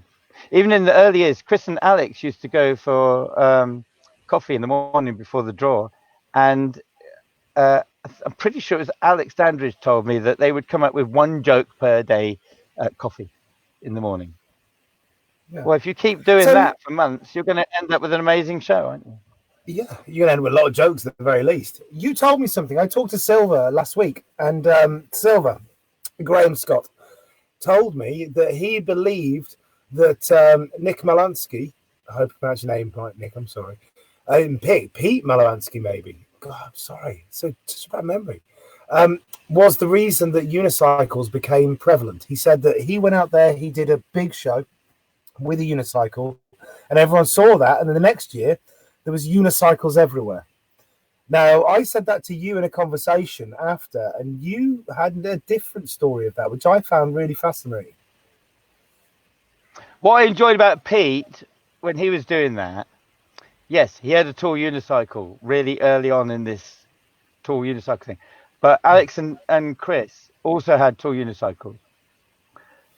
And to the audience, it doesn't really matter whether it's 6, 8, 10 foot. There's a difference between being on a small unicycle and anything over 5 or 6 feet. Yeah, it doesn't matter how high it is, in my opinion. So Pete, really early on, he had the lovely play. What I like about Pete's Pete Van Poland, as he was called back then on the draw. Pete from Poland. Yeah, he had this lovely relationship. So he's up on this tall unicycle just chatting with a kid. So that was really his thing, is like being up on a unicycle for some time and chatting with someone. And Chris and Alex did that. They chatted with each other, but they would also get someone out of the audience to pick up the fire torches and throw them up, and then that was quite interesting. And so, well, the dynamic of that was what Graham told me was, he said that the few years later, suddenly there was unicycles everywhere. And you had a theory of why. You said it was a price change or something like this, right? There's a few things to understand with the unicycle thing, because there were people turning up with unicycles, and of course it makes sense to be high up. And if you can be high up in a street show for any length of time, you're going to build a big crowd. It stands to reason. And even having some big prop, and there's not a lot of big props in street performing, so you've got to realise that when people start turning up with these tall unicycles, in 1980 something, there were a few companies, well, not even companies, there were a few individuals that made these things. You either had to be in the circus business or have some money, really, to go. Even like I see Susie Osborne online there. I did a bit of work for Max back in the early days, but even to go to Old Bull's juggling shop back in 1980s, late 80s, to get a tall unicycle. There might be one in the shop, but you'd be lucky, and you'd have to pay a lot of money for it. These were specialist items, and as soon as a few people wanted them, the price came down, and a few more people could get them. So you said there was a difference in the marketplace. Am I right in thinking that there was cheap unicycles that arrived, or cheaper unicycles that arrived? Yeah, I mean, my first unicycle was called a SEM cycle. Now, you probably don't even know me as a unicyclist, but no, I don't. I can ride a tall one, but I just never wanted to ride it around on the street. Like I built myself a 7-foot unicycle out of aluminium, so it's lightweight. And after I learned to ride it, I was like, I can't be bothered to carry this around. I prefer to carry an amplifier with me and a microphone. Thank you, Rex Boyd, for giving me my first proper radio microphone and my first fire juggling torches that I've never used in a street show. So what do you think, as a technician, as someone who is audibly quite knowledgeable, what do you think of the change when amps came in? What do you have to say about the change in the amplification, the movement amplification in street performance? Okay, there's an interesting one, because one day I was in Covent Garden and I didn't use an amplifier, and they put a Christmas tree up on the piazza it's a huge space, and you can easily fit 2 good shows in there and a Christmas tree. However, if you've got someone next to you who's got a microphone and you're over there without a microphone on the same pitch, all you can hear is their microphone. And I remember going up to Shandos South, Shandy, my mate, and saying after the show, I was like, "You're so bloody loud." And about 2 weeks later, I went home and I built myself a speaker box with some, because I was into electronics and that, I studied electronics at college and that. So I built myself a speaker box and got myself a microphone as a response to all I could hear during my show was Shandy. And it was it wasn't because of Shandy, it was because there was this Christmas tree there with a hoarding around it, and it was reflecting the sound straight into my pitch.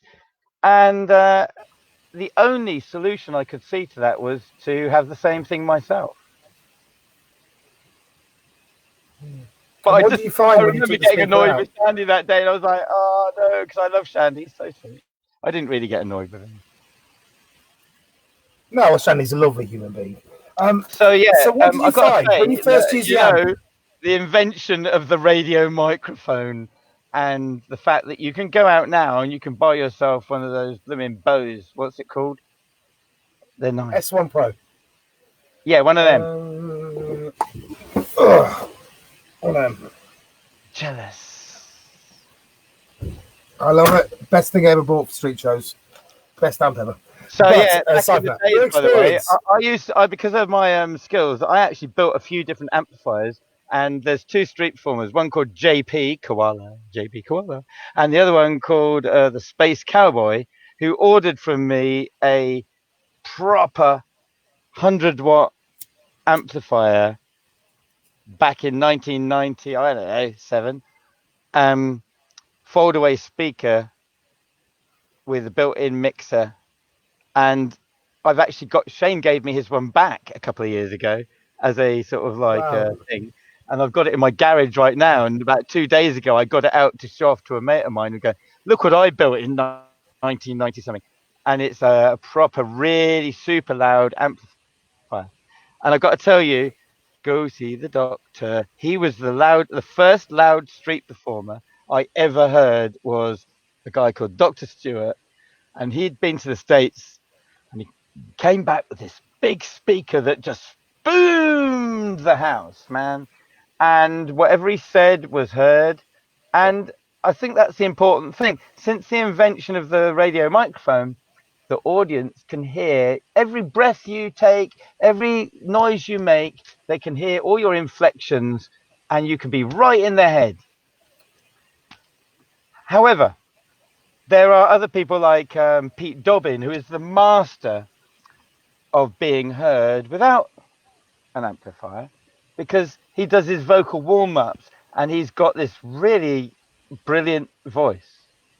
And I'll say another thing as well. Nick Nicholas used to stand up without a microphone on the Mound in Edinburgh when there were like 5 street shows going on. He'd stand up on a pillar, he'd climb up something like a lamppost and shout out, "Showtime!" over it. And when you're a street performer, when you're a hardcore street performer, your vocal cords get bigger and bigger and bigger and bigger to the point where you're as loud as Nick Nicholas. And yeah, if you want to learn anything about street performing, getting the focus is the absolute most important thing. And it doesn't matter whether you've got a tall unicycle, a loud sound system, or if you're a clown like Emil and Pepe, where you just get the or Pete Van Polen. His power was not his tall unicycle. That got the attention where people go, "Oh, he's going to do something. That guy's got a big thing in his hand." But he was quiet, and talking quietly and communicating with people would draw the crowd in. And Pepe and Emil would do subtle jokes on people walking past that the people don't even notice or hear. But they'd be like, sometimes, I'm not joking, 800 people in a big curve watching people like Pepe and Emil. And I'd say that later, after that, someone like Richie Rich turned up, and he could see that as well.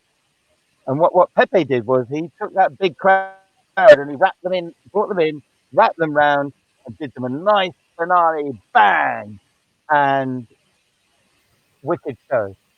And so, since we tend to do 2 hours, trying to do around 2 hours, we can do more by all means, but we have Silver did 4, 20 minutes. So...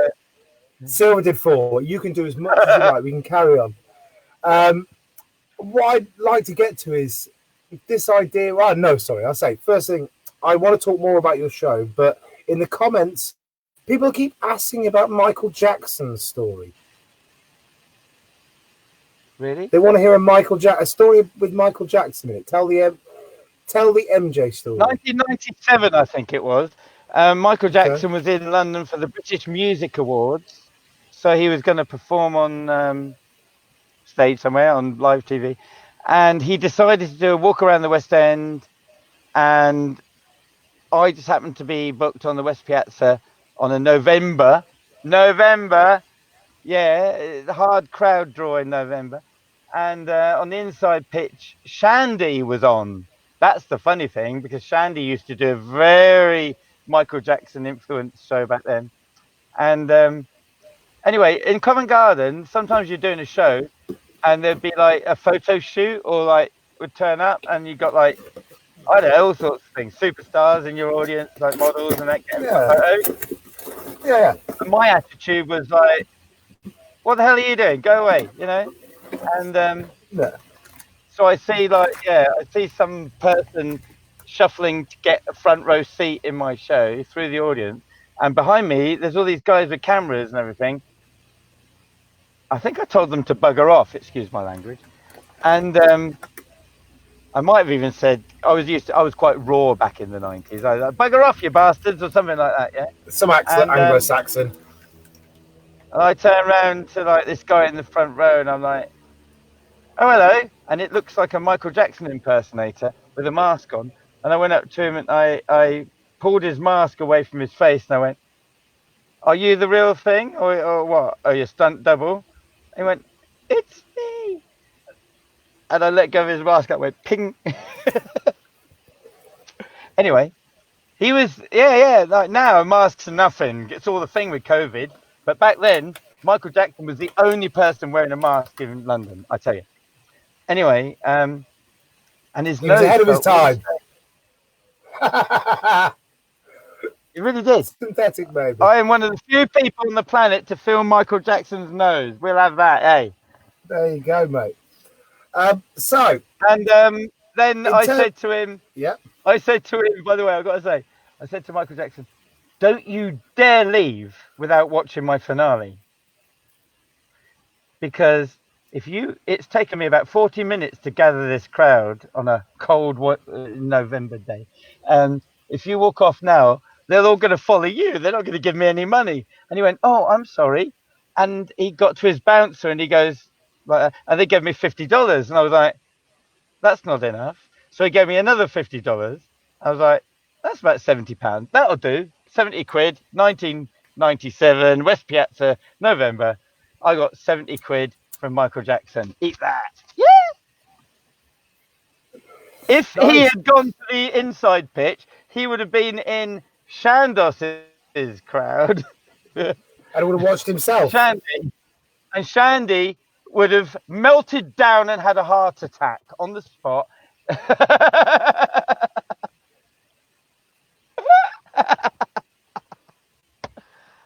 If you know Shandy, you know what I'm saying. I hope he watches it. He will. Don't worry, he's been checking some of them. So, to get back to the thing of the progression of the street, how do you see the street then to now?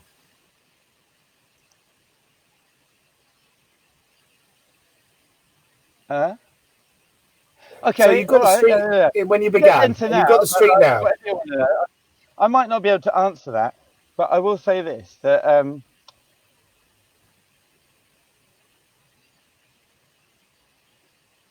I think there are performers that perform on the street, and then there are performers who absolutely live from it. And I've had some really good friends of mine who are great. We perform at like Glastonbury and music festivals, and they're amazing performers. And music festivals are a brilliant place to do it because like people are up for it, and you can just do your thing and they watch, and they want to do street because they know there's a lot of festivals, and I've had them talk to me and say, how can I be better at street and blah, blah, blah. And I'm saying, well, in my opinion, you have to live off of it to become like a really good street performer. However, if you want to just perform at gigs and festivals on the street and be a street performer, just go for it. And your whatever show you do will be well received. But to actually live off it and go to any old random town. So it's like, how do you define a street performer? Is it someone that gets booked for a festival in, like Northampton Town Centre, where they want a street performer to make everybody happy. I know a lot of street performers that can do that, but there are a lot less street performers that can go to a random town and be a street performer. So it's very difficult to define what a street performer actually is. And I see you as a what I call a hardcore street performer. Yeah. But I don't want to put down anybody that isn't one of those. Well, let's look at this way. I'm a hardcore street performer who isn't successful. I'm not successful at anything in the street. I know some amazing street performers that have never actually relied on the street as their sole income. But how are they street performers then? I don't understand. If they're working festivals, they're festival performers. Surely it's a different breed. It's a different thing. No, they're still on the streets. But it's there's nothing festival. Proud to, there's no hierarchy here, really. They're still on the street. Not hierarchy, but to be really honest, even like a hardcore street performer isn't going to want to work. We're not going to go and work a rubbish street. We're going to work the best street. And if there happens to be a festival on, we'll go and work that street. And if they happen to book us, which I've had a few times, then we get we even get paid to go and do a street show. But the truth is, like, when the festival leaves town, I think you're one of these people. You and me will still be left in that town, and we will work the street, and we will find the best spot, and we'll do the best show we can, and the audience will go away laughing their heads off, and and they'll be entertained. When I say laughing, they don't always have to laugh. I've seen some amazing serious street shows, or just like really entertaining. Not every street performer makes people laugh. Do you believe it has to be happy and uplifting? Are you saying a mate of mine, one of my friends, his name's Quabana Lindsay, and he does a circle show, and he also does a thing where he just strings up his rope between two lampposts, and he shows the most amazing skill. He balances on a rope and he plays a violin, and anybody who stops will be absolutely mesmerized by what he does. And I don't even think he sells CDs, to be really honest. This idiot. He should at least sell CDs. But anyway. Did you hear that, Lindsay? I love him to bits. But at the end of the day, he's a proper street performer. He just does his thing. People walk past and they get mesmerized. He plays some music. He balances on a rope. What isn't there to mesmerize you for 10, 15 minutes, put a fiver in his hat and give that man a good day? There was a thing you said at the start of the interview. At the start of the interview, you said about watching, I can't remember now, but you said I was watching a performer and he did his thing and then he went off and it just disappeared, and just went off, and he wasn't famous and it wasn't any of this thing. It just was what it was. Is that something you like of the street? This fact that the characters do exist there. We're not celebrities. I missed that. Towards the beginning of the interview. I just saw that Quabana Lindsay's online. He goes, yeah, I am an idiot. You're not an idiot, Quabana. You're an amazing artist, mate. I got maximum respect for you on the street. Awesome. So, really, I've called with Lindsay before now. Anybody out there, if you want to know where to street perform in the whole country, you want to know where to go, just give Lindsay a bell. He'll tell you where the pitch is. Isn't that right, Lindsay? There you go. Set up anyway, Lindsay. Yeah, so the thing I'm interested in is you talked about, and this is something I've thought about myself a lot, is when you're a street performer, you're creating culture. You are literally entertaining within your lifespan millions of people. But our artwork doesn't tend to survive past the show, or the memory of the performer doesn't survive past the people they directly contacted. Whereas if you look at a lot of culture, it lives celebrated and collected for a long time, and ours doesn't. Do you like that? Well, back to that thing of emulating your masters, yeah? I would say like if you whatever you come up with in your performing that you might consider original or something you own, just evaluate what you can get out of it. And you got to remember, if you make up a joke and you work, it doesn't matter whether you're a street performer. If you make up a joke and you work in a blooming factory and you tell your mate, they're going to tell their mates. Any joke you make up has gone to the ether. You have to decide whether you own it or not to tell it. Because I've been in Edinburgh and I've been doing some shows and I see the magicians, them close-up magicians around watching my show, and I'm like, I'm like, oh God, I've got one of my jokes coming up now, and I'm like, don't you fucking dare nick it, all right? I even said that on the pitch in Edinburgh one day. I was like, I see a few magicians, and I looked them in the face, like, this one's mine, all right? And I said the joke, and because like, if you can do a whole show, I swear, that when I do a show, I am definitely me. I'm definitely the mighty Gareth, and it doesn't matter to me if I've got jokes that Captain Keno nicked first. It doesn't matter, because I'm pretty sure I do it really well, and I definitely put my own mighty Garethness on it, and that's what I want to see. When I see a younger street performer just going out and reading off a bunch of lines, I'm not interested. Yeah, but when I see a young street performer reading off a bunch of lines and making it theirs and really like owning it, it becomes them. Is that because they're forming a character? I believe. Sorry?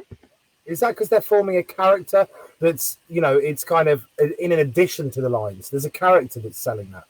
When you say they make it their own, it's because it has a sense of place and character, and it has all this information which seems to be contemporary, not the right word, but it's the best word I can find at the moment, to the person delivering it.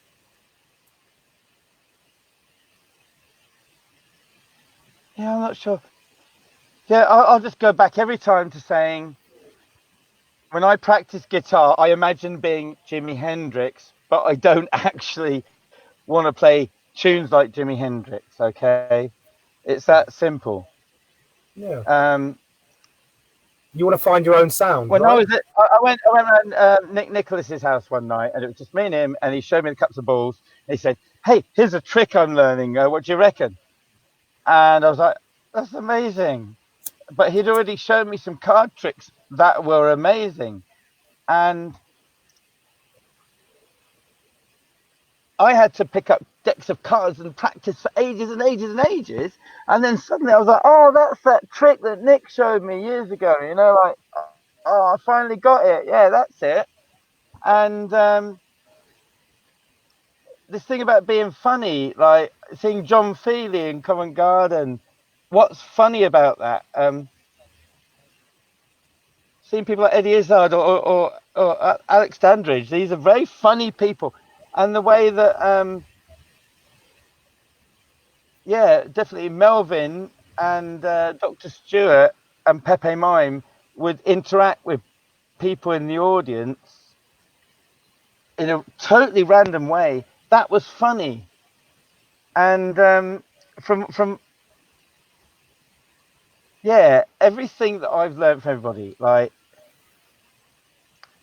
I read something online yesterday. Someone was talking about a thing about stock street performing lines. And I think that's a good discussion worth having, because someone said someone made up that line once, and that it's not stock. You've just stolen a line, and I'm like, so fucking what? Were you good at it, and was it funny? Because I didn't learn my guitar. I didn't make up all the blues riffs that I play on my guitar. I was inspired by amazing bands and that I wanted to somehow be like, yeah. Yeah. And if I want to be like Jimi Hendrix or Richie Blackmore from Deep Purple, then that's not a problem, to be honest. Yeah. I'm not going to be them. I'm going to do my version. And I've had over my years, I've had like a line here and there that I have stolen from another street performer. Do you ask them? So here we go. Do you? No. This is why I think this is interesting. Maybe will you find this interesting? Do you think very much people so. want Very to know much so. that? Yeah. Okay. So I think within my performance, I can attribute probably one line, one joke, one trick, one interaction to every single street performer that I have seen on the planet. Yeah, because it's only the good interactions and the good ones that have had that positive influence, and the ones that are not so good at it, I'm like, yeah, I don't want to be like that. I want to be like the ones that make them laugh and that. And if you practice, even if you rip off someone else's joke, you tell it enough times, you will learn how to deliver that joke really well, or you're a loser. Yeah. And even when I was a teenager, I learned how to do like this robotic mime. I didn't invent robotic mime, but I'm old enough to be like one of the few teenagers left that actually did robotic mime. You know, Silver made a career out of it. Very much so. Yeah, I think it's very important to remember this, and yeah. So that's really interesting. I'm really glad you said that. Really, really interesting point on something we talk about in nearly every show, every interview. We talk about this, and you've had some really great points that other people haven't said for that. So thank you for that.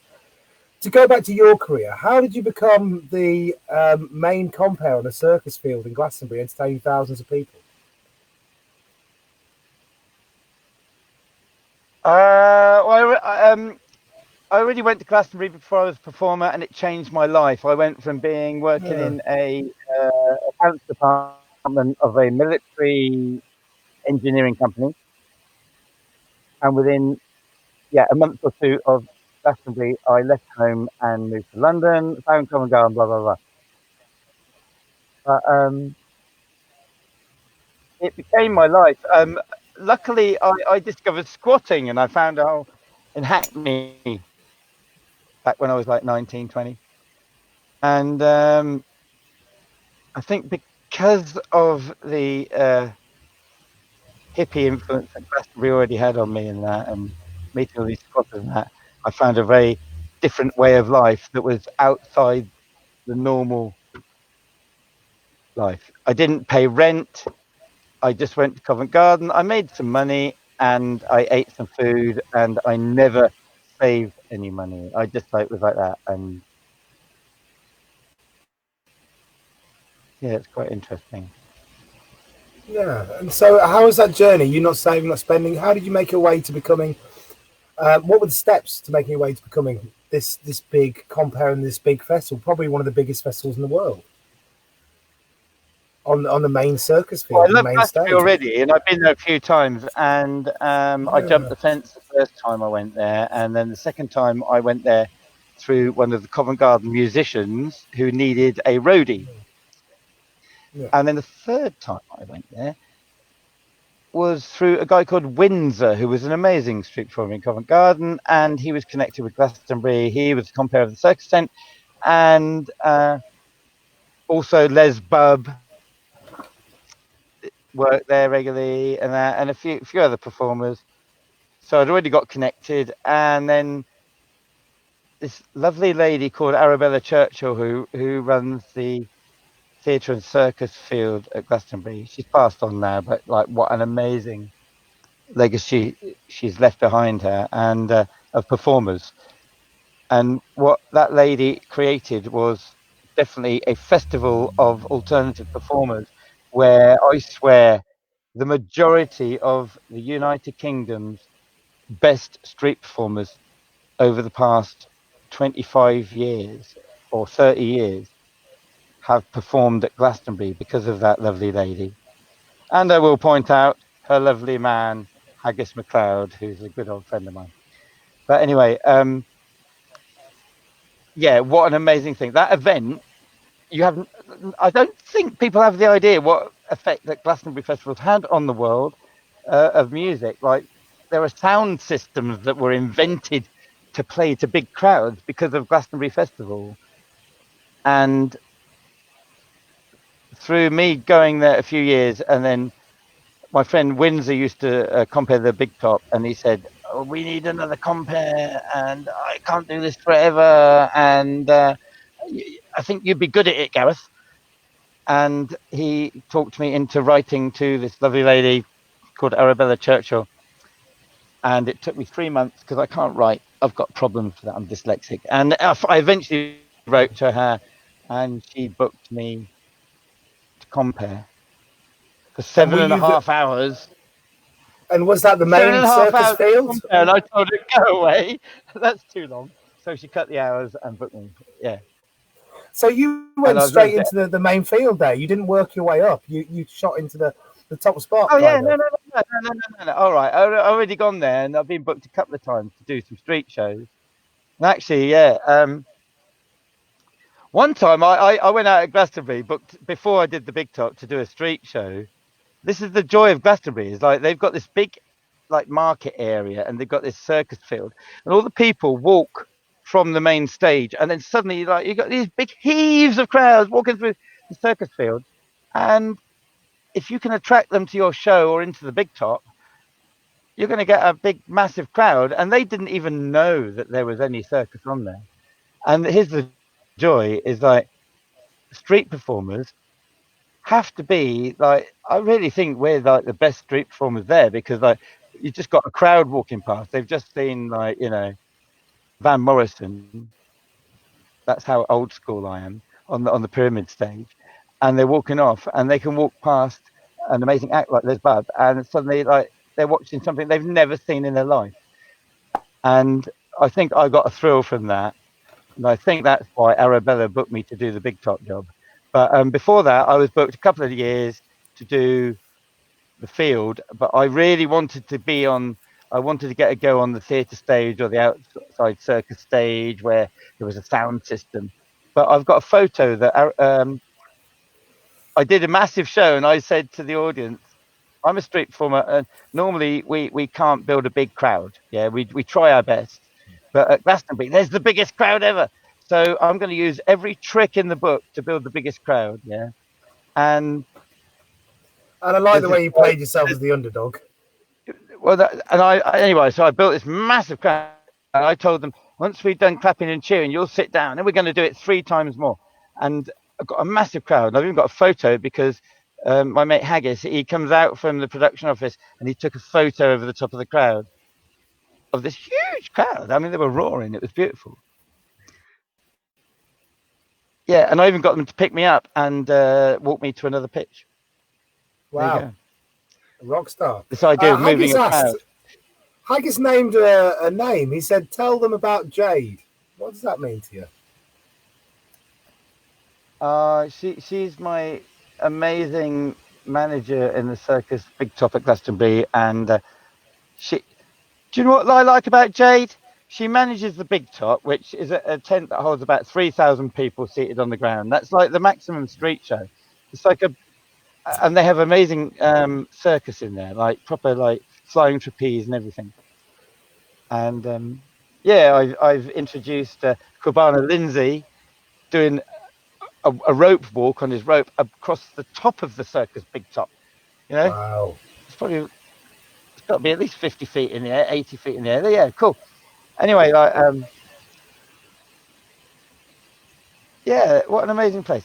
And anyway, yeah, Jade, like, her father used to set up the Big Top in the old days, and then she inherited it off him, and she is the best stage manager in the world, and she totally believes in street performers, and I know she believes in me, and she's put me on as the sort of like compare that does the night slot every night, because I love it. I love it to bits when you can be a bit rude, and all the kids are there, and that circles back to street performing, because everything I learned on the street I can do in that circus tent with all the kids and families, at 9, 10, 11 o'clock at night, and it rocks. I can be rude as I like, and yeah. And so you see, for people who might not know, there's a lot of transferable skills from the street to the stage.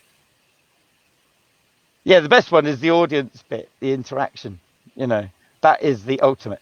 I used to go out on that and do my comparing, and when I had a 5 minutes to fill, I would juggle my chainsaw.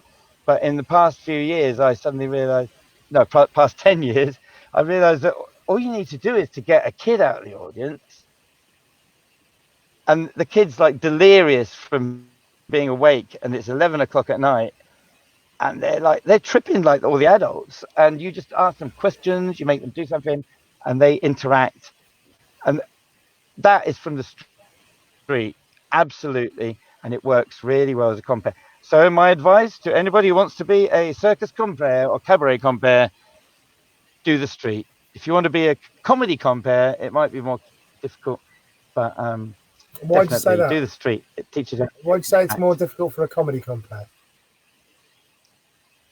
Oh, they usually need to come with a big pocket full of jokes.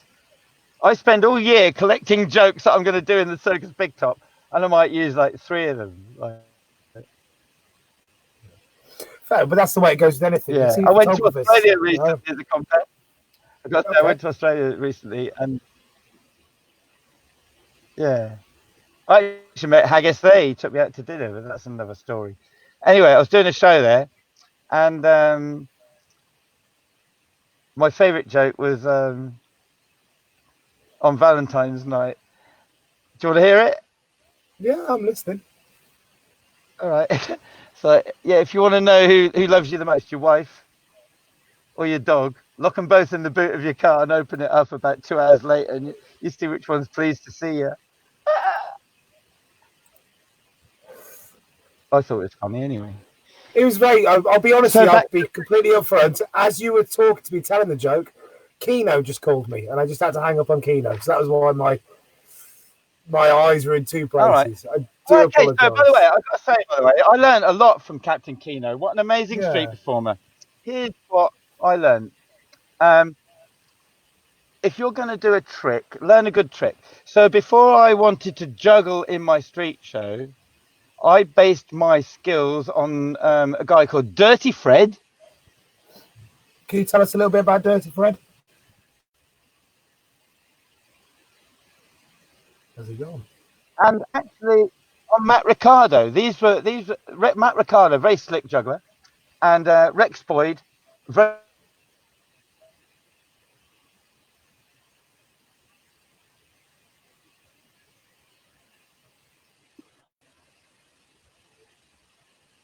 Yeah, I liked it. And American, he's been Holland for years. And I saw him in Edinburgh in my really early years. Can you, and Gareth, we lost, at least I lost you for a second. Gareth, can I get you just to say who you're talking about, just simply because we lost you for a second?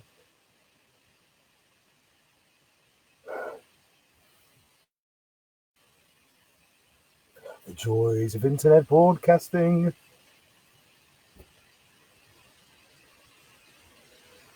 It's a good place for him to pause. If he's paused the same, is it me that's disconnected now? I certainly hope not.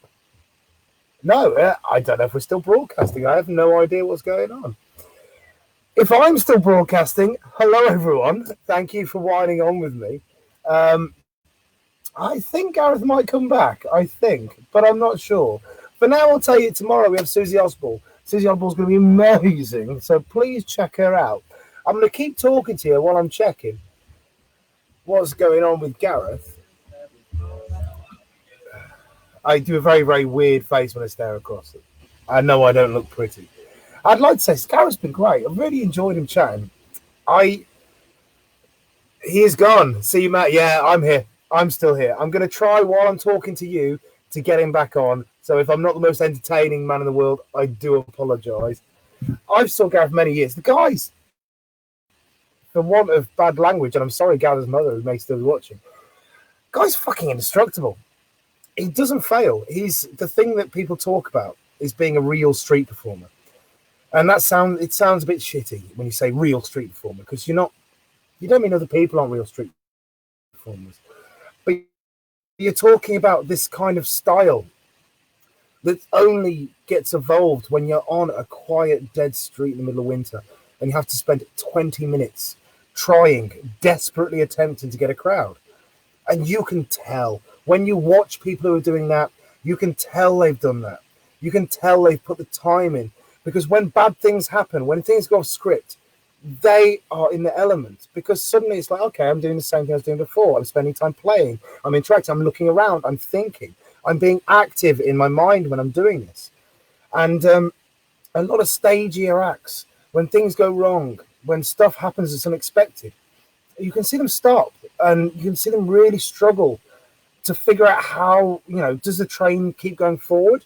Does the train not stop? Do you ignore the drunk guy to the side of you waving his penis around and just keep on juggling and smiling? Or do you stop? And this is this panic that you get from people who've done work in a sterilized environment, in an environment where you don't have random things coming in. Getting really into talking, I also have to try and get Gareth back. It's not just me on this. So yeah, street performers, you'll see them when the things happen, when someone comes and gets their cock out on stage or something like this. Street performers, they're happy. The street performers that spend that time in the street for years, they're looking for those things. They're looking for the bits to play and to vibe off.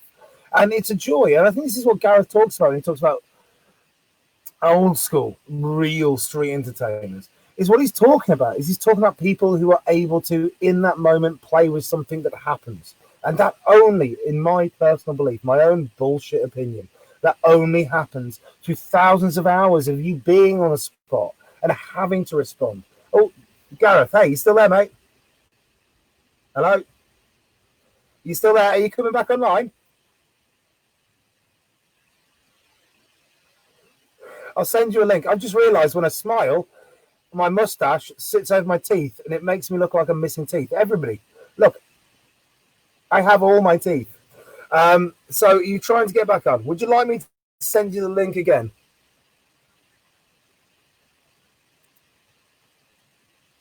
I know you got look.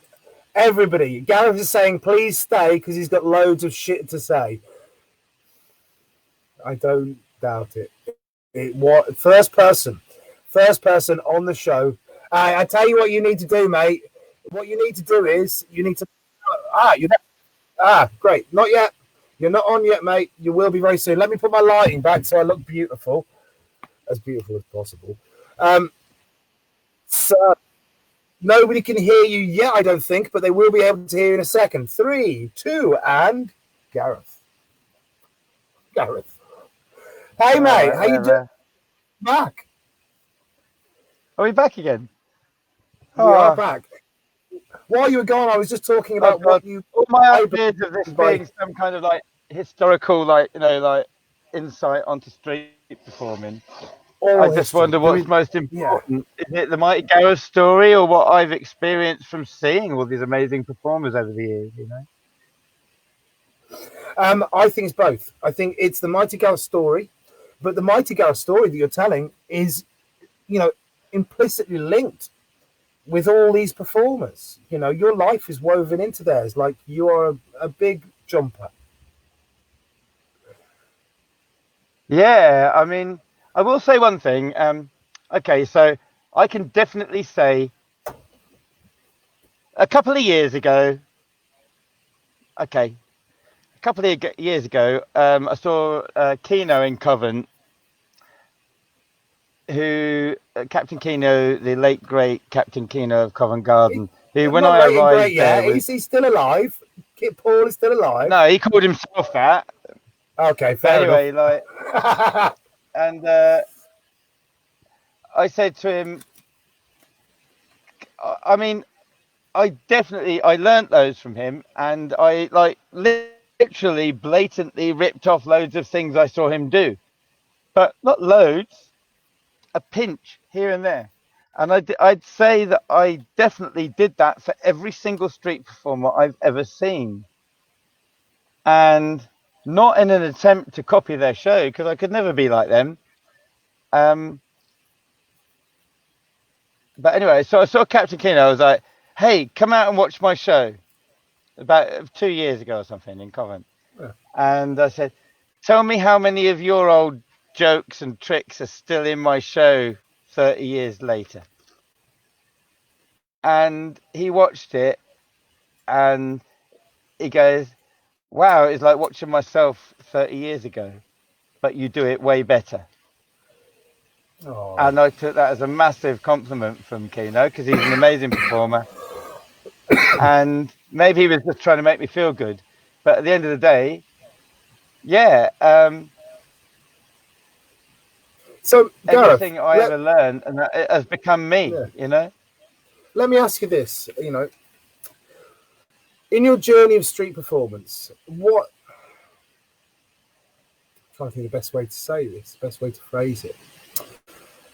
In your journey through the years of street performance, what have you really learned? What are the core things you've taken away from it? What are the things that you know now that you would have never known when you're young, that you've got through those years?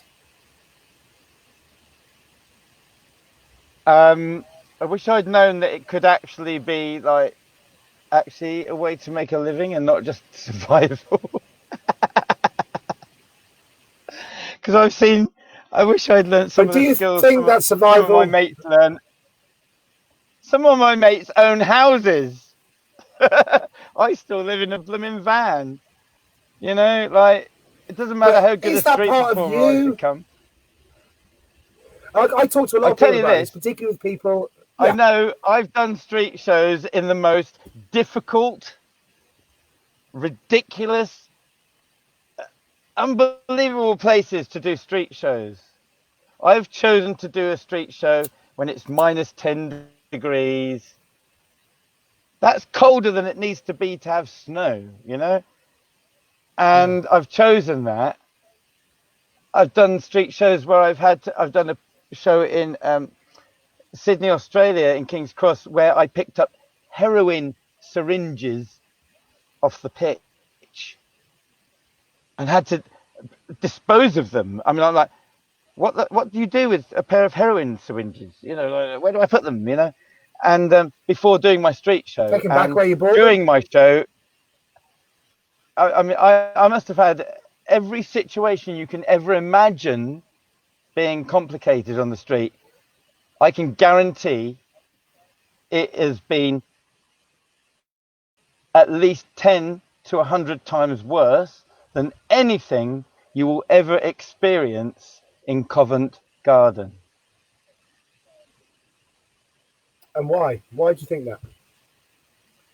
Because you've got rent to pay and like some person is preventing you and you've just spent ages trying to even when Michael Jackson came into my show in Covent Garden, I was like, he's going to fuck my fucking street show up, man.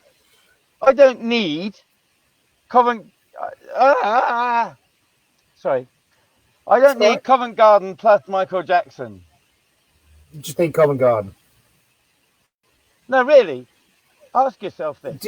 If Covent... Yeah. If you're doing a show in Covent Garden and Michael Jackson turns up, is it going to help your show or hinder your show? Be honest. Well, I don't know. I mean, I do have this thing, right? I've never had your Michael Jackson walk in, but I have had experience with. It's the biggest distraction you could ever get. All right. I worry about pointing them out because I did it once years ago. There was a TV series called Gavin Stacey, and the guy who plays back Gavin, in the old days when you were like past, when I was young then. I'd only been doing street shows. Like when I was 45, and he walked past the back of the show. Oh, less than that, maybe. Fuck knows, you know. And when he walked past the back of the show, I went, "Oh my God, somebody famous!" Just because it popped in my head. And everybody looked at him and went, "Oh, that's him." And I watched his face and I saw the panic and I saw the kind of despair he felt in that moment. And I felt awful. I felt like the shittiest person ever. And I had a moment years later with a very famous English actress in the show. And I learned from that. And instead of being, pointing out, I quietly went up to her and went, "Look, I'm not going to take the piss out of you. I want you to have a good time. Please come forward, join us." And then didn't reference her, carried on, did the rest of the show. She had a great time. So I think there is things to dealing with people who are celebrated. There's different concerns, Don't know how you feel about it. I just treat I'm a street performer, and if like something is making everybody look over there, and it happens to be Michael Jackson, I'm going to be like, don't fuck my show up. I got up like 6 o'clock this morning to come to Covent Garden and book a show on a November. I don't need Michael Jackson fucking my show up. Let's put it honest. Like, I've got one opportunity every day. And fuck off, Michael. Yeah, I'm quite actually. I will ask one thing. I think are there two types of street performers? Are there street performers who go out on a day to some random town, and they know at the end of that day they want to go home with a profit? And there are some street performers that go out and don't care whether they make a profit. I just wonder. But because is this a difference between people who treat it like a lifestyle and people who treat it like a business? Well, I don't know. No, because there's some very artistic people who just want to do their art in public, and the street is a great place to do that. You know, fantastic. So, like, it's really important to be aware of that. We all have a right to be there. But you're talking about the two kinds of street. Right, look. So my best mate, Steve, he comes out with me sometimes street performing, and he's like, you know, mostly like he's worked in offices and a labourer on a building site and that kind of life. Yeah, normal, regular job guy comes out with me, and it's Easter. We go to Winchester. I'm like, hey, Steve, do you want to come street performing with me today? I'm going to go and do my show. You hang out. And he goes, oh, my God, it's the Easter Bunny again. Yeah? The Easter Bunny is right. Yeah. I go to my pitch in the middle of Winchester, and the Easter Bunny, who only does it once a year, she dresses up as an Easter Bunny and puts her hat out. When did she do that? During her college Easter break, and she's in the middle of my pitch, and I now have to talk to her. That's at Easter. A month later, I turn up at my pitch with my mate Steve, and he goes, it's like blooming Morris men. They're only there once a year. These Morris men are street performers. They dance and sing on the street, but they're not paying their rent from being a Morris man. And they're on my pitch, and I have to wait. I said, what time do you finish doing your Morris dancing? All right, okay, 5 hours. I'm going to get the crap slot at the end of the day because the Morris men are here, and I have to respect that. I like Morris men because they're the original anarchists. However, there is a difference between what defines a street performer. Is a Morris man any different to you or me? Well, I don't know. Yes, because they've got a job. We make it our job to be a street performer. But they're entertaining. They bang their sticks and wave their, sorry? What if they were full-time Morris dancers? Would they be the same as us then? I know a lot of Morris dancers. I mean that. I'm not bullshitting. And I've never met a full-time Morris dancer.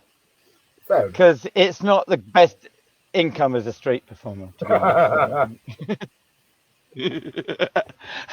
Hey, actually, do you want to start a Morris dancing troupe? We might have to. When they bring in the licensing soon, the only people who are going to be exempt are Morris dancers. You're going to see a lot more Morris dancing on the streets of London. The thing I'm interested in this, more than anything, is you talk about the different kinds of street performer. Let's throw some categories out there, okay? Guitar, musicians, circle acts, mime acts, breakdance acts, music acts. Now, it feels to me like back in the day, they were all kind of the same. Not the same shows, but they were all the same crew. There wasn't really this distinction between all of them. I'm born in 84, so it's my complete bullshit second-hand opinion. But I am interested in this idea of maybe, and Terry talked about this last night. He said the Amp Band was what created the division between the musicians and the circle acts. I'm very interested in this division. Sorry, was that Terry? I've known Terry. Are you talking about Terry? Yeah. Terry Sinclair? Yeah. Yeah, Terry Sinclair, great musician. I can feel it calling in the air tonight. Oh, Lord. Yeah, Terry likes his,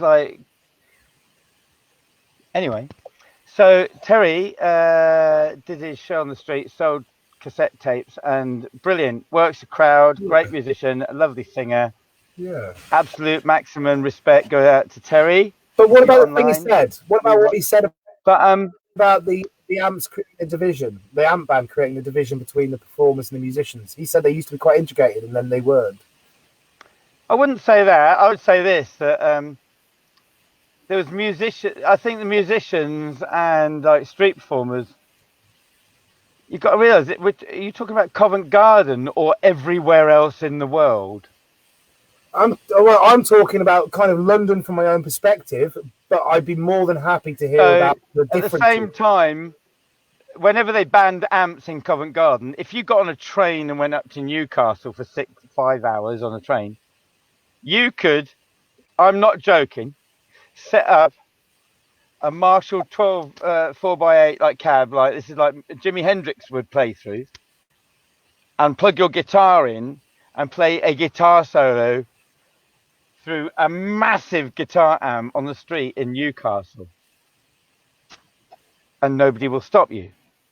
So the amp band thing, that's definitely a Covent thing. I think you're talking about. Yeah, but I was into what Terry said about it. Was he said when it wasn't a worldwide. It wasn't a worldwide. No, street performing only refers to the major pitches. Like if you think about the rest of the world, they were blooming all over Europe. When the amp band thing, there was Peruvian bands with big amplifiers and generators playing Peruvian music in every city in Europe. So what amp band are you talking about? Let's get this straight. There was only an amp band in London, in Covent Garden, but that's a tiny part of the world. Eat that. Yeah, very true. But okay, so let's retool the question. Do you think there's a division between the different forms of street art, musicians, and circle acts, amongst the statues and all the other kind of other subgenres?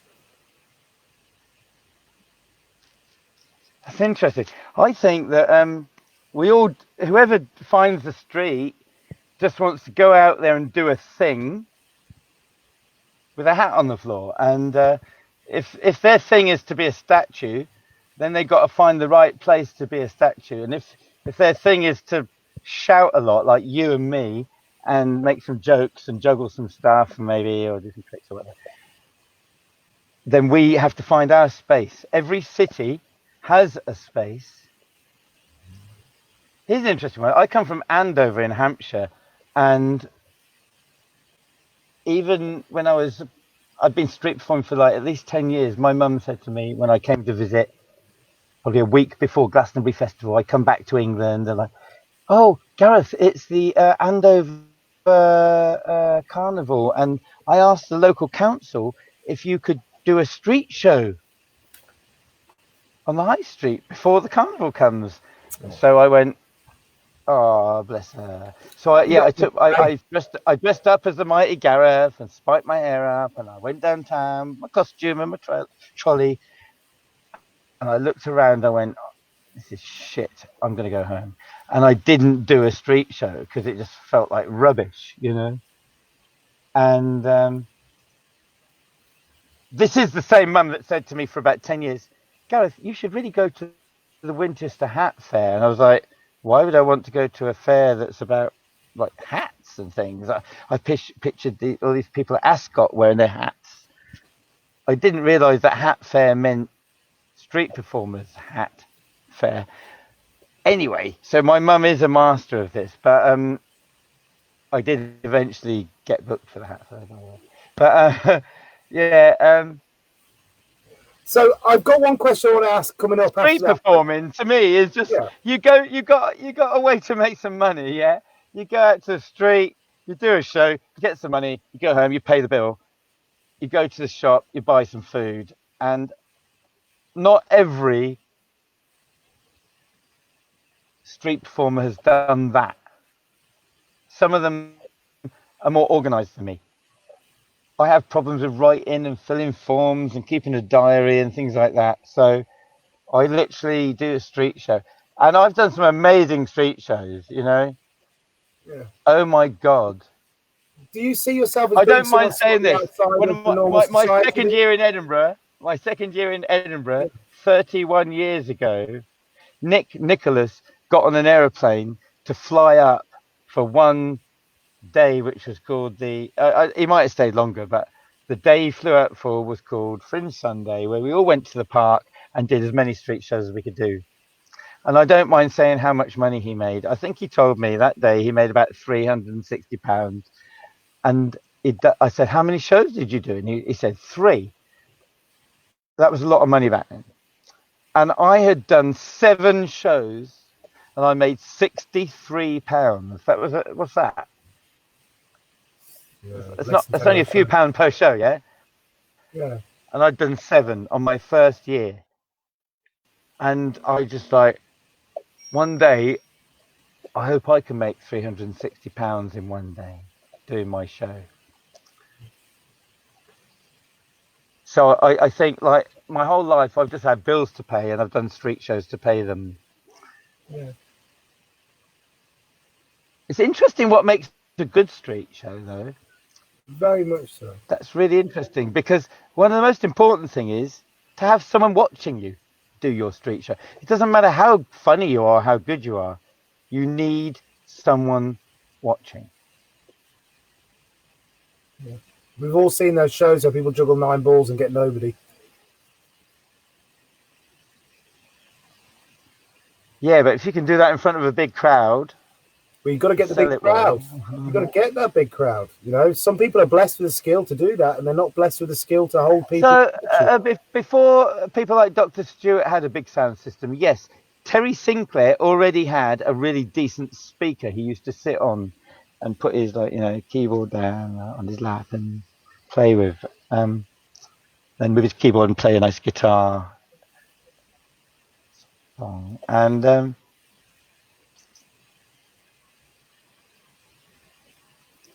yeah, so the musicians, when I was a money collector, before I became a street performer, I used to work for a band that could do really well. I mean, we're talking on a Sunday, I'm not going to say the amount because the newspapers wanted to know, and I wouldn't say it back then, and I'm not going to say it now. But we're talking a month's wages in one day for a band, and they would do 3 shows and make really good money in that. Because you only make the money if you're good, and they were amazingly good. And they made a lot of noise too. They were really good. They were called the Sharp Cuts. They were really sharp and they were really banging rockabilly music in Covent Garden. Wow, big crowd, loud. And Dr. Stewart went off to the States and came back with this big speaker, man. It was like, woo! And when he went, oh yeah. He recorded his own music and he had an attitude and a loud sound system. And there's a few of those over the years where I've seen the benefits of this is where you start to, I've seen you do it, but you're new school. Yeah. Alkazam, who, he got a really good sound system. So when you're talking to the audience and telling your jokes, they hear every single joke and you can relax and just tell your jokes. And in Covent Garden, I went there and I remember I said years ago, one time, Shandy was working next to me and he was loud and I was like, oh no. So I made myself a sound system. And I noticed I could now communicate with the balconies in the pubs, not just on the ground level, but in Covent Garden, you've got 3 balconies. They used to be full of people, the Punch and Judy balcony, and then these 2 little balconies either side. And if you could then involve them in your show, getting the balconies in as well as the ground, suddenly you've doubled your hat. And that's interesting. Because my whole thing is like on the street, if you're going to go and take a bit of space on the street in some random town, what do you want? When you leave town, you're going to count your hat and you're going to go, it cost me like 20 quid for parking and coffee and all that. And I've got like, whatever left. You're going to try and make it better and better. If you go out there and you do something that people don't want to see and they don't want to pay for, you kind of either, you must be on the dole or something, or supported from somewhere, or rich, or you don't give a shit. But if you need to make your money from it, you have to entertain it. How are you with sharing?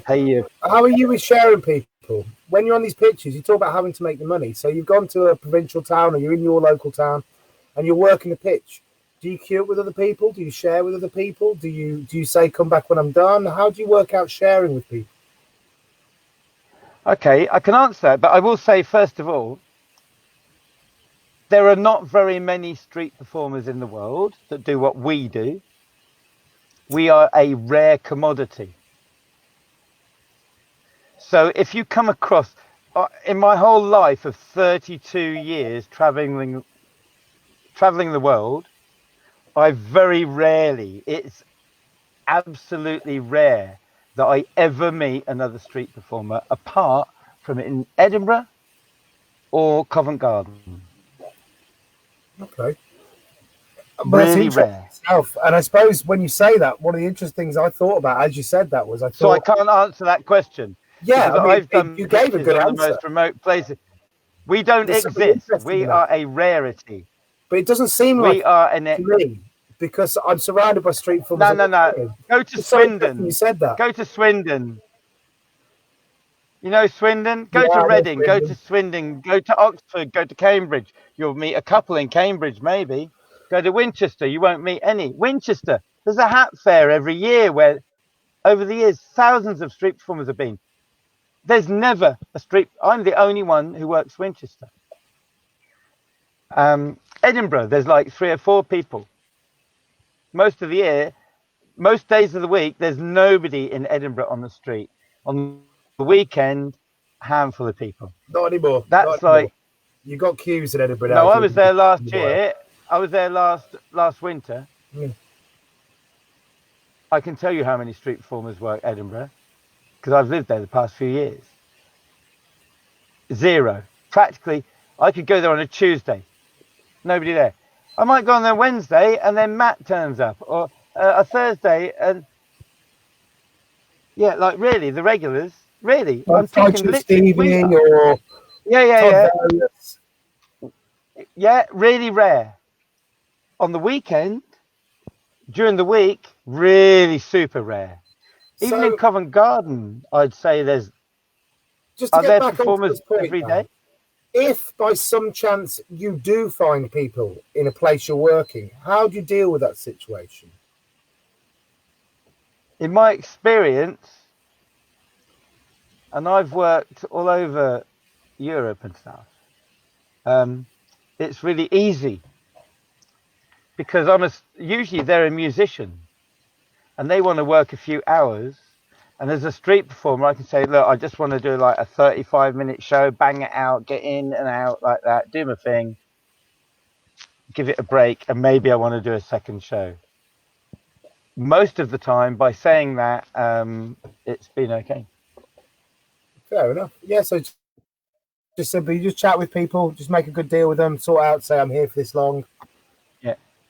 In Edinburgh, they are the most easygoing street performers in the world. Running that pitch, they're so lovely, easy.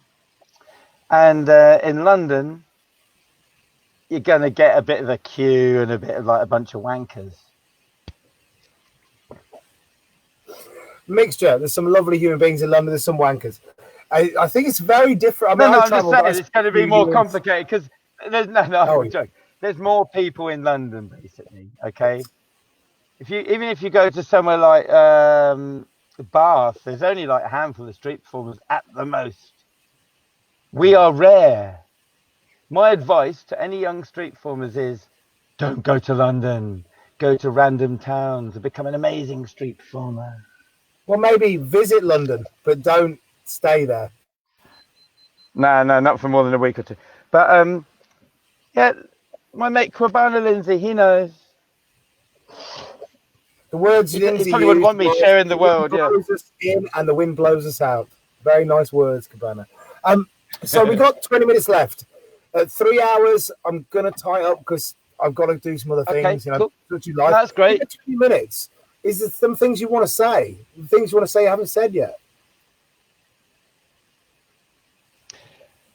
Yeah, I got a few things because you know this thing about street performing during the Edinburgh Fringe, which actually made me all years that I've been living in. I've lived in Iceland. I lived in Switzerland.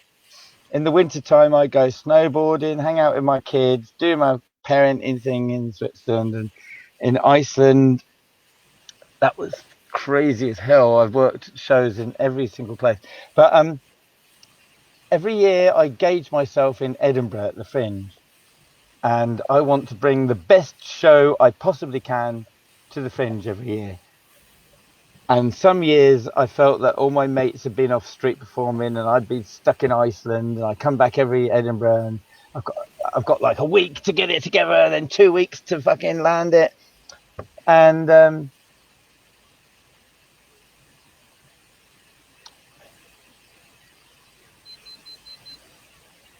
yeah, I know, it's just like I want people to do the best street show they ever can, and I hope they live it, because like even the street performers that don't live off it full time do amazing street shows. I'm not sure quite what your question was there, actually. It was kind of open-ended. I was just saying what more things you wanted to say. I'll tell you, there's one thing I really want to talk about, and it's a very personal nature, really. It's about you and how you see the world. Do you see yourself as an outsider to general society? Oh my God, how honest can I be? Does anybody care? As honest as you want, mate.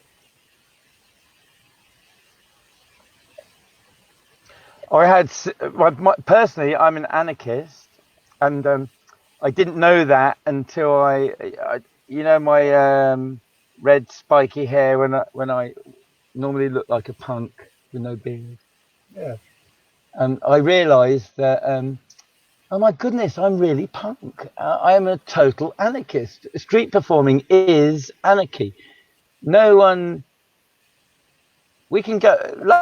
Luckily, in Britain, we've got like great laws which allow us to go on any street and do whatever we want, and it's only a problem if it's a problem. It's only a problem if someone is upset with it. So within that law, we can go to any town, do a show,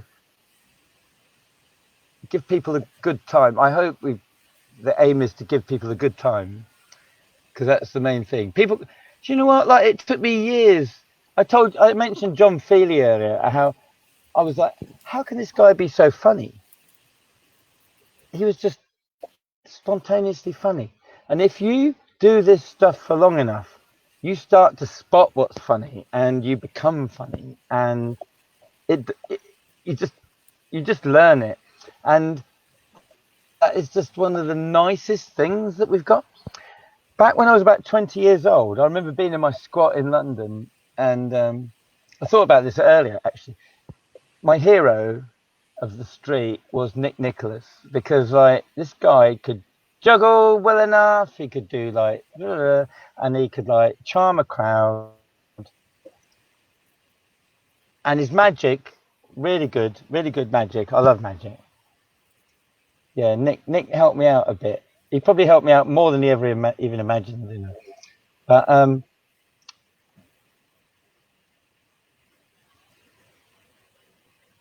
yeah, it was like he's the epitome of street, basically. And that ability to go out and entertain people and make them laugh it's charming, and it's a really good spirit to have. I don't know. Would you say that you have emulated your heroes? Would Nick be one of your heroes? Have you tried through your career to live up to what you believe he was? Oh yeah, probably 28 years ago, I turned up in Australia in a place called Darling Harbour, and there's a big fountain in the middle of that, and there's like they used to have like one pitch here and one there, and I remember I'd been doing street performing for about 4 years, and Nick had a big crowd over there, and I had a big crowd over here, and we were performing at the same time, and I remember looking over and going, "Oh my God, I can hold a crowd over here, while my like one of my street performer heroes was already doing it over there." And he's only a couple of years older than me. I think we're like 1 year apart or something, but he started very young. 15, 16. I was about 19, 20 at the time. You got a couple of years on you.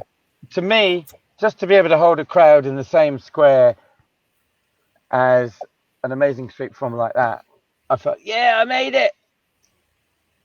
There's a lot of lightweights out there. I've learned one thing over the years, though. If you make your crowd go rah, and there's a lightweight over there, and their crowd doesn't go rah, then they're performing at the wrong place. Yeah? Because, like, I can't help it. If I've got a big crowd, I'm going to make them go rah. And if your crowd can't handle it, I'm sorry, you just go either perform in another place where you're not going to be confronted with a really good street show, or learn to be a good street show. And I can remember on the high street in Edinburgh, check this, yeah, I've done some massive shows. I mean, I'm talking like 600 or 800 people in a big circle on the Royal Mile in Edinburgh, rocking it. And at the same time, there was JP next to me and the Space Cowboy next to him. 3 massive street shows on the Royal Mile in Edinburgh, rocking it. And we're making our crowds chant things to each other. You know, like that to me isn't just proper street, that's proper festival street too. Where you like it, fair enough, it was me, JP, and Space Cowboy. But at the end of my show, I told my audience to pay me. But before they walk away, stick around. We're going to walk in and we're going to sit down and watch JP's finale. Now, this is what I feel is kind of lost with street performing somehow, is the organization of the street has caused this lack of like proper interaction with the street, you know? If I was in Covent Garden with split pitching and I take my audience into the other show and sit them down, they're going to get upset. It's going to overrun their show and they might get in trouble. That never mattered once upon a time. And I can honestly say the best street shows I've ever seen on the planet were where performers did something outside the constraints of the time limit. And I feel I think actually more than anything, that time limit. I've seen people like Paddy. Do you know who that is? Paddy, Covent Garden? I do, yeah. I interviewed Paddy about 3-4 weeks ago. Paddy is a master. I saw him in Edinburgh on the Mound, where we all had to fit into the Mound, this one small pitch. Sometimes there would be 3, 4, 5 street performers doing shows at the same time in this tiny space. And if you're not good at it, you're not going to hold a crowd, are you? It's like, it doesn't matter how artistic you are, but I'm not talking about being artistic. I'm talking about being a street performer, yeah?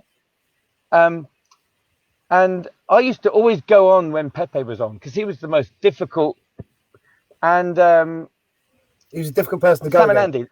Sam and Andy had the biggest street show as well. Them and Pepe used to do these rip-roaring massive crowds with like 800 people. If you want to hold a crowd next to that, you've got to be good, or you've got to work it. And I would like start halfway through their big show, and when their audience breaks, I'd get their runoff. And kind of like what the Mound does. Yeah, it's like that nowadays. But back then, there was sometimes, really, I'm not kidding, 5 shows at one time. So the interesting thing, the Mound and the chaos and the crazy time it was is something I'd be really interested to talk about. In fact, I tell you what, fuck it, we can go more than 3 if you want. Very quickly, do you want to talk about the chaos of the Mound when the Mound first began in Edinburgh? Yeah, it was mental. But what is it about street performers where they're doing their show and they get upset because the other crowd made a lot of noise? Money. They want the money. They feel disappointed. They're not taking the challenge. You know, I think there's some street performers. They go to Edinburgh and they're doing their show in the Mound, and there's one show there and one show there. Honestly, when I started this thing, Paddy used to do a double act with a guy called John, and they did this show called The Black Box, and it was amazing. Yeah, they knew how to get attention in Covent Garden, just standing on upon the bins and ringing bells and making whatever noise they had to make to get a crowd, because their show was all an act. They weren't juggling. They were doing funny. Their show was like The Young Ones. You ever seen The Young Ones? With I have seen crazy humour. And John would basically nail a spike into Paddy's head. What kind of street show is that? Well, not one you've seen nowadays. Haggis has said, can you tell us about Sam and Andy and who first climbed the pillars? So this is back to, and I don't know if you quite... Yeah, does Haggis want to know that, yeah? Yeah, but I remember when Haggis came to Edinburgh. Gareth, just before we say that, when I was talking before about the Mound now isn't what it was like before. Am I right? Oh, no, there's lots of things that changed the Mound, and one thing is it's organised now, and I think the randomness in the old days... street performers would turn up early and take over the top pitch, but you had to get there about 6 o'clock in the morning. And was it organised? Wait, 6 o'clock in the morning. It was organised by us, the street performers. Yeah. And so what was the layout? Do you know what? Chaos? Hey, you know the top pitch up by the top gallery, yeah? Yeah. For the first couple of years, I didn't have the balls to do shows up there because all my idols, like Alex and John, Nicholas, even people like Paddy and like John, Paddy and John split up. And, John used to climb up on the blooming fence and play an air horn. Imagine that, getting up even now. This is what Paddy stood up on the top pitch. The first person to climb up the pitch. If you stood up on the top pitch and you blew an air horn to get attention, the guy on the bottom pitch would make the security person show you a red card.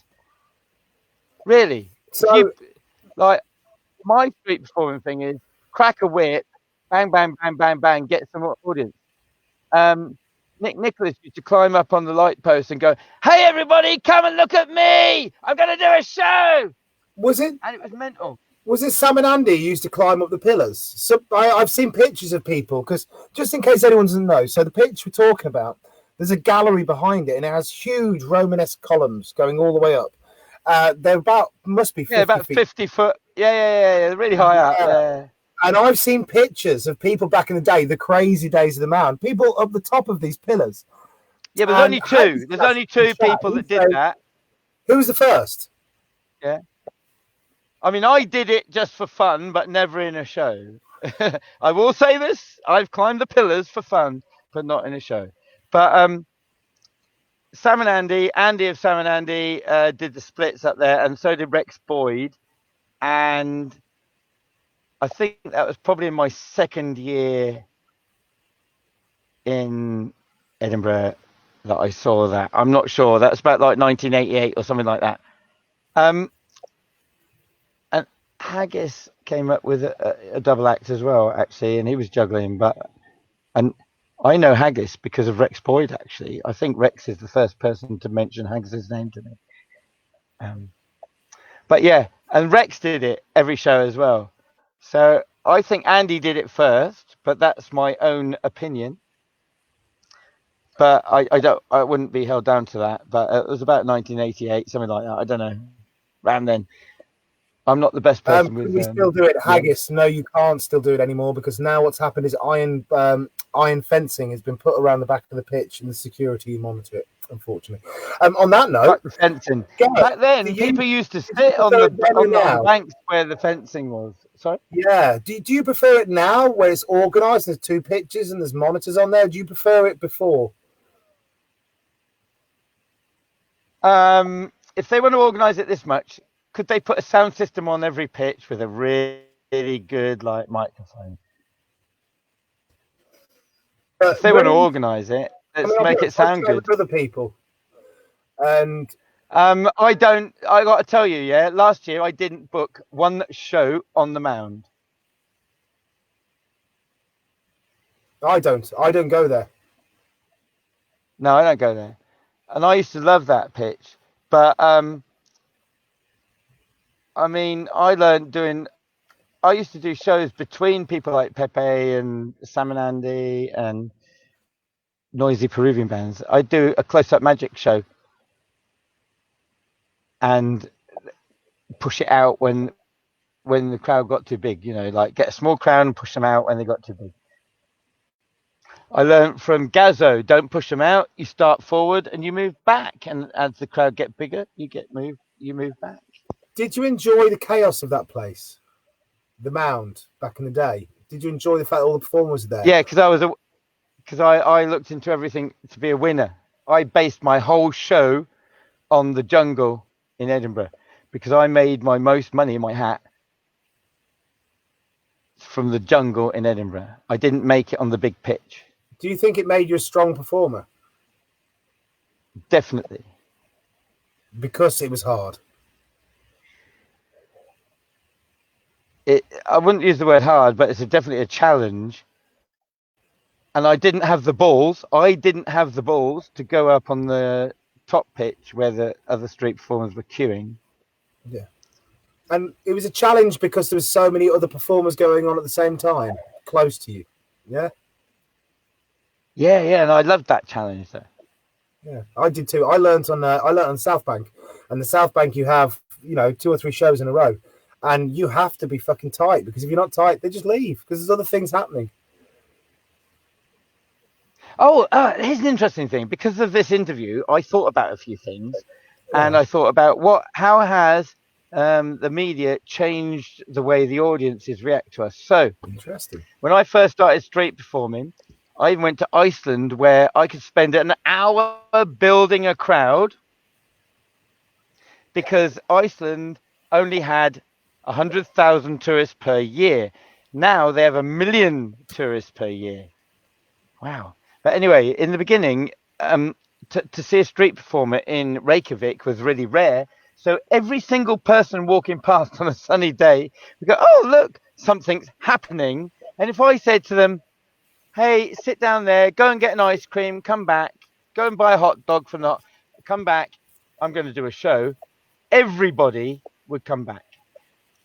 Now, wow, the difference now as a street performer is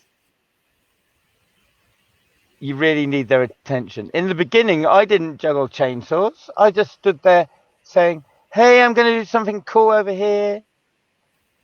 And I'd say I've gone full circle because in recent years, I don't start a chainsaw at the beginning of my show. I say, hey, I'm going to do something cool over here. Come and watch it. But there was this period in the 90s where a thing called MTV came along. And I believe that MTV, with its really fast pop videos and advertising, changed the way that people appreciate street performance. So modern media in the 90s, 30 years ago, changed the way that people see street. And by the end of the 90s, they could see jackass stuff, or maybe later, I don't know. But as soon as they've got to see people blowing themselves up, they're not interested in chainsaw juggling. I mean, in the beginning, I would get a crowd juggling 5 balls. And then I didn't even do fire. I went straight for knives and chainsaws. I don't know. It's like, is it possible, right? And please don't get offended. Why would they watch us now? Because we're like, Well, I'm saying, is it possible that it's the fact that you've got older and it's harder and I've heard this off people before, it's harder for buskers as you get older. The kind of the young. Yeah, I know. I learned that from. I hate to talk about Captain Keno loads, but I saw him getting older, and I watched how certain jokes don't work as you get older. And then I personally went to live in Switzerland, and I was doing really good shows in Britain, but then in Switzerland, I was probably 38 years old. I'm like, these people are looking at me like I should be more successful. What is wrong with these Swiss people? Only the French, the German Swiss, they were cool. But the French Swiss were looking at me like, and I never made any money in the French Swiss bit. It's like they're thinking, this guy's too good to be on the street. What's he doing wrong with his life? That's interesting. Yeah. It is very interesting. And do you think that would change as you got older? Do you think when you're a kid? I mean, this is the thing I heard. Sorry, my dog's just fell down the side of the bed. Ugh. You're right there, buddy. Come on. I do really love, by the way, one thing I really like about street performing is it's really honest and it's really in the face of the people. Yeah, I love the honesty of it. And there's an honesty with street where if you fuck up, they walk off. I love that. Yeah, I love it. Yeah, you have to be good. And here's the cool one. I learned this years ago.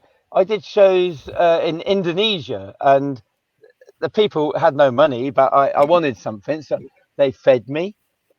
I used to smoke cigarettes, so they fed me. They gave me cigarettes. They gave me a drink and that.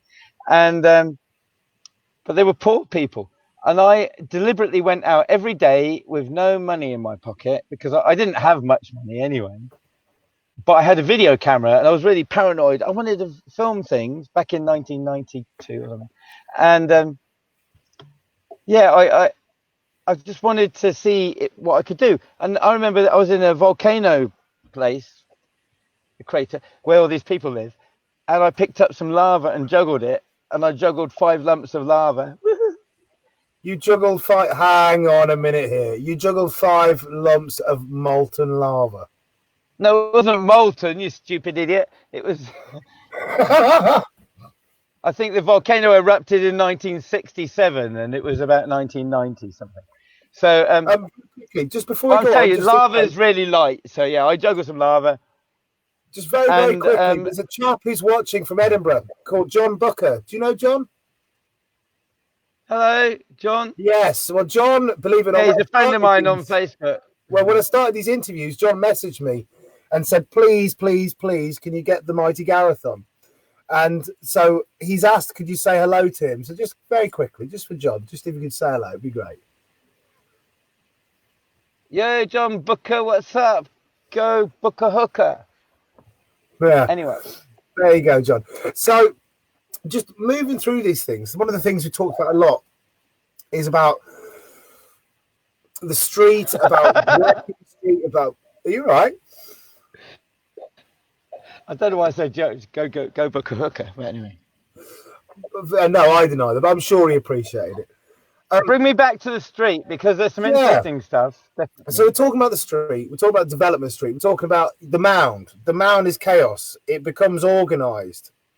Covent Garden was chaos. It didn't become organised. They made it organised. Let's get this straight. There's no becoming. It would be lovely if it just... Wouldn't it be lovely if the mound just like organically moved to the future? But I met a guy in Switzerland who'd been street performing for 15 years. Can't remember his name right now, but he's sort of from New York. Anyway, he said to me, everywhere there's a major festival in the world and street performers find a really good spot, corporations will move in and take it over. Now, he told me that years ago, and being the anarchist I am, I don't give a damn what these people say. But I started to realise, oh my goodness, over the years in Edinburgh, one of the first performers that went up to the Royal Mile is called a guy called JP Koala, yeah? Again, he's a talker. But when you say he went up to the Royal Mile, hasn't the Royal Mile had street performers since time immemorial? Yeah, but they were usually like a bagpipe player. But anyway, JP went up there when we were all doing the mound.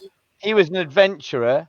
So he went up from the Mile. And he went up to the Royal Mile before they shut the Royal Mile off. That didn't exist. I remember the Royal Mile being a road. God. So Gareth, I just want to get it straight. So the Mound was first. The Mound in Edinburgh, between the two art galleries, that was the there first would be like 25. I think, yeah, there weren't more than 25 performers there. The Royal Mile now came there's like 70 to 100 performers go to Edinburgh every year. Yeah. Yes. Yeah. Back then it was like 25 maximum, I think. But just let me know this. I'm dying to know now. So the Mound was there first, and the Mile came after. Yeah, I don't remember the dates, but it was probably around about millennium sort of time. I don't know. Yeah, they did an experiment opening the Royal Mile. Before that, JP had been up there and done Parliament Square before any of us did, because he was looking off for other pitches. But there was one year where for one day of the Fringe they shut the Royal Mile to traffic and had a day, and I turned up there at the end of that day, 5 o'clock, and did like a couple of shows. I went, oh my god, this would be brilliant every year. And after that, the next year they shut the Royal Mile, and they just had it like shut for theatre acts to promote their shows, fringe acts and that. And like street performers like we are, when thousands and thousands of people are on a street, we're not going to miss it out. So a bunch of us lot went there, and then the next year we went there, and then I think it was about probably the third year that they ever did anything, they went, just a minute, we need to organise this, because that's probably when me, JP and Shane were doing 3 shows at the same time on the middle of the Royal Mile. So, you know, on the middle of the Royal Mile, when we like go, oh, let's have one show down the bottom and maybe one in the middle, out of our own organic choice, we were doing 3 shows at the same time. With no pitch. Did you block the street? There was no pitch. It was just do wherever you want it. Huh? Were you blocking streets? We blocked the Royal Mile off.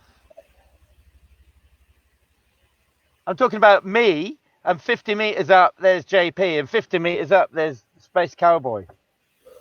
With massive shows, now? Side by side. Huh? Did you prefer then to now? Yeah. Why? Yeah, absolutely. I made I made my biggest hats, did my biggest shows, felt the most freedom. There were a bunch of light. I will say, you got to realise, like, you're talking to someone who, like, I consider myself like a hardcore motherfunky street performer. Yeah, I will do a show anywhere on the planet. Yeah. To make my living, because I usually turn up in another country with no money. It's that simple. Yeah. Well, but, maybe think about this, right? But I worry. There are some street performers who just want to turn up in Edinburgh, and I've met street performers who turn up on the Royal Mile and go, yeah, I'm trying out my new show, or I've got this idea. I've got, fuck off with your trying out and ideas. There's 1.5 million people here for the next 3 weeks. You can try out your ideas wherever you want, but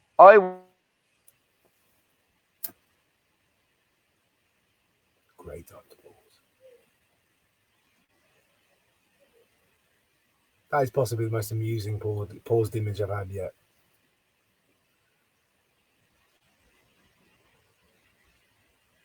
It's very unlike Gareth in that paused image, doesn't he?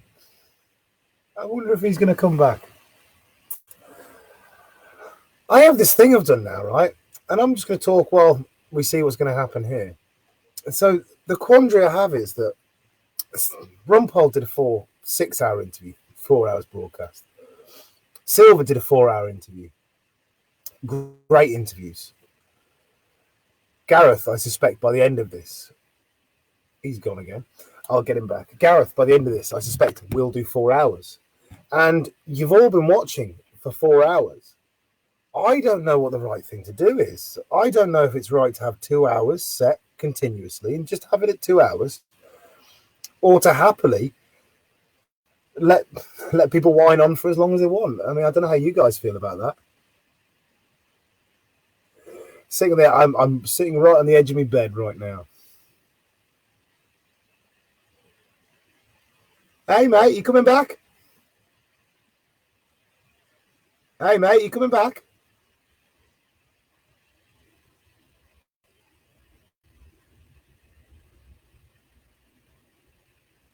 Oh, it's all right, mate. It happens. We get it with everyone. Gareth would just say maybe his internet connection isn't the best. Are you going to log back on? I can fill space if you want, mate. You are not... Gareth, I can see you, mate, but don't share video because, look, we got people waiting. There's all those people there. Get back on Be Live. I'll see you in a sec, yeah? Not yet. At the moment, you're calling me on Facebook Messenger. You need to get back into the Be Live app. Bless you all for being so patient and still being here. Bless you all. We've actually, in fact, at this moment, we've gathered viewers. Well, look, mate, we have 4 hours is the longest we can possibly do, and that's when the Be Live app that we're using to broadcast cuts us off. So you've got another 48 minutes counting. Let's get you back on.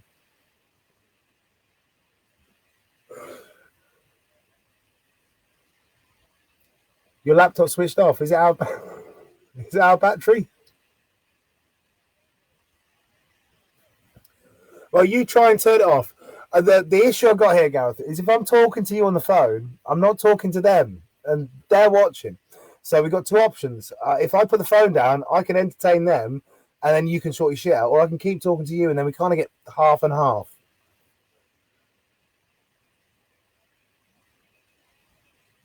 Yeah, so you've got to use the laptop for Be Live. Nearly in. Good. I tell you what I'm going to do, brother. I'm going to drop the line for you. Call me back if you can't get in. Yeah, nice one, mate. Try and get on Be Live. I'll see you in a second. Ciao for now. You could do speakerphone. Oh, I've got to hang up on him, otherwise still going to be on the Be line. No. Is he hung up? So,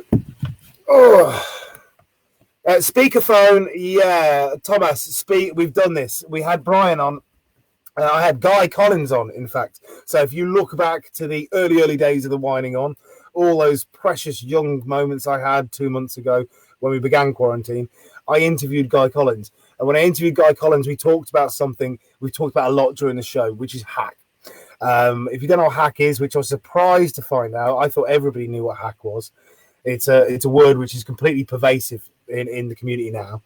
But hack is kind of a borrowed material. Stuff that is common material, not original material. And so I was talking with Guy about this, and we were talking about how you learn. And that's something I focused on a lot during the show, is how do people acquire skill? Because I had that issue myself. I learned hack, and then I had to kind of try and deprogram myself to become creative again. And so when I talked to Guy about this, Brian was frantically, Brian Reed, he's in the comments now. He's been, he's on the videos as well. He's got his own video. He was frantically texting, like saying, it's fucking original or nothing, or this, these kind of sentiments. And so he called out, and I held the speaker underneath the laptop, and it sounded awful. It did not sound good in any way. So I'm going to try and avoid the speakerphone if possible. We've got Gareth coming back in now, so we will have him here soon. Good timing as ever. Thank you for being so patient. Gareth is here. I'm going to bring him. 1, 2, 3, and welcome, Gareth. Hey, welcome back. Yeah, hello. Sorry about that. I don't know whether it's like my computer just shut down or something. I don't know. It's all good. You said you had a lot more things you wanted to talk about. So what do you want to get off your chest, brother? I want to get back to street performing actually, because I think the most important thing about this chat is street performing. Yeah, very much. And if there's anything that can, like, I don't know. I tell you what, like some interesting tricks of street performing that I've learned over the years.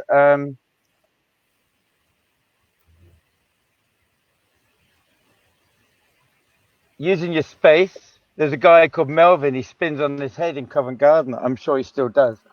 And Melvin, probably, yeah, he still does.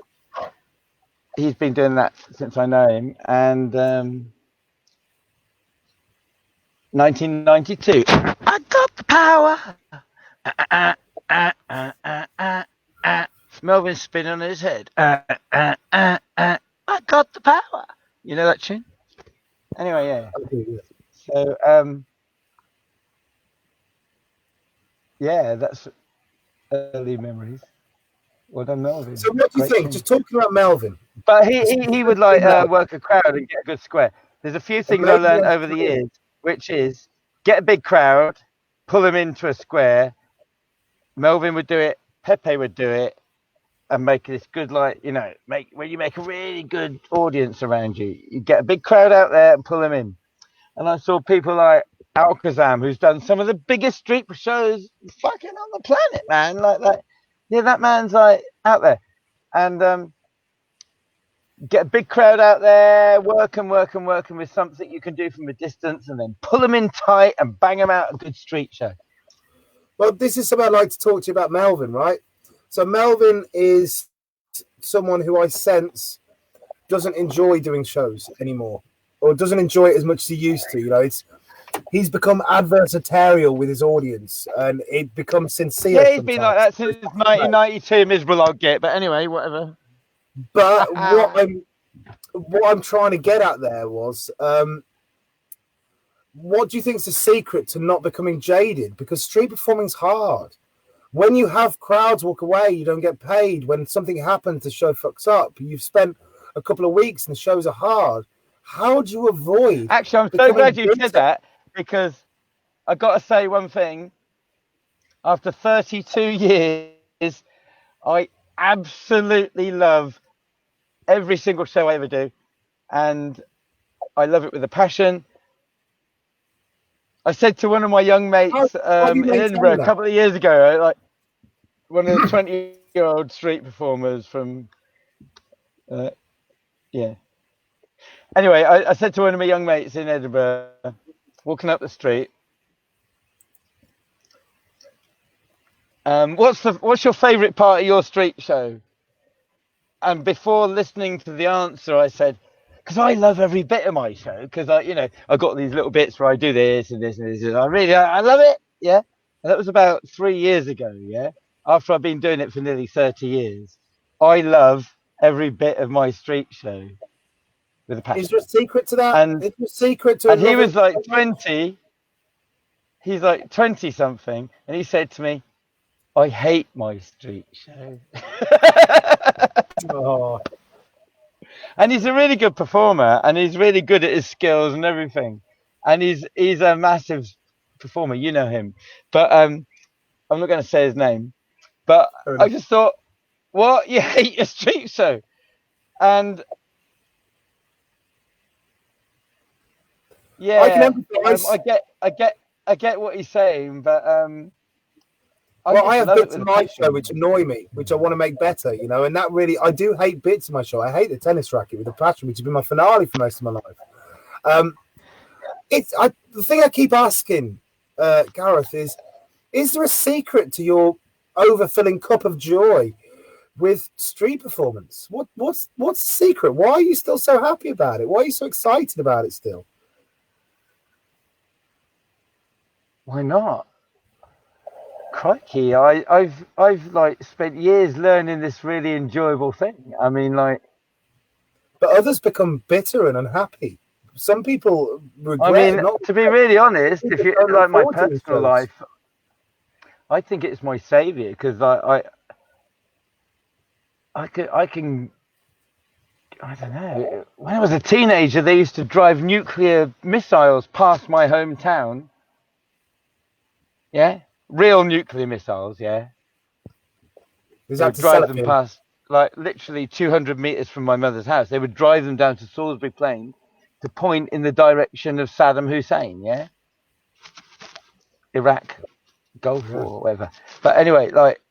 And I used to go out there and like be against that. And I didn't think anybody in my town knew that they were driving nuclear missiles down the road. And I fell out with the whole government thing. And when I went to Covent Garden and found this world where I could just like be me and do my thing and do street performing and get some money in my hat and go and eat, that actually was quite happy, to be honest. Yeah. That was a happy moment. Yeah, it's interesting you said that thing about I didn't know until I was 28, and my red Mohicans, I look like a punk normally, but I didn't know I was a punk or an anarchist until I cut my hair like that in my late 20s. What do you mean? Why? When I was 20, I used to be in my teens. I was in punk bands, but I didn't feel like a punk. I was a squatter when I was 20 years old, but when I cut my hair like a mohawk, I suddenly realized I'm a punk. I'm an anarchist, and everything I've done for these past like 8 years of my life, my late 20s, has been about anarchy. I go to the street, I do my thing. The people choose if they like me or not, and they give me money for it, and I go home and I'm my own like ruler somehow. I find that quite interesting. You do your own thing. You're not involved in the state. You're not taking money out of the state. You're not signing on. You're not taking out. You're autonomous. I'm actually scared right now. I could do with signing on right now. Well, this is what I was going to say. And talk about this as much as you're willing to talk about this, because I know it's difficult for everyone now. How's it been for you during the quarantine? I mean, they haven't taken. The situation has caused us to not be able to exist the way we've existed all our life. How's that been for you? I'm living in my van in my mother's driveway, and she's scared to go out the front door, so I'm her shopper. And I go downtown wearing this. And recently I've started wondering what kind of street show we can do. And here's an interesting thing. Casper, he's Polish. He was in Edinburgh last year and the year before. Yeah, I know Casper very well. And he's a really lovely young guy. The next generation. Guy. And the next. Like there's one generation between. He's my son's age. And Casper did a show last weekend in Warsaw in Poland, and he put out signs to say to the crowd, social distance, but I'm going to do a show. And he gave me inspiration. He's only like 20 something. Yeah, he's really young, and he's such a lovely guy, and he's a great street performer. He's got the right passion. He's been all over the world as well. He's only like 20 something. Yeah. And he showed me the way forward, which is it's not our fault if they don't social distance. So if we do our show and we tell them to come in. I felt really sad recently because we can't gather a crowd because it goes against social distancing. But actually we can gather a crowd. It's up to the individuals in the crowd if they social distance. And I can't wait to try a post-COVID show, to be really honest. That would be an interesting little thing. Because right now, I've said this before in interviews. I'm buggered. I'm so broke. I'm scared they're going to come and take my van from me. That's how. That's. Mate, if I was there right now, I'd give you a big hug. I don't need a hug. I just need about like 500 quid. Anyway, that's another story.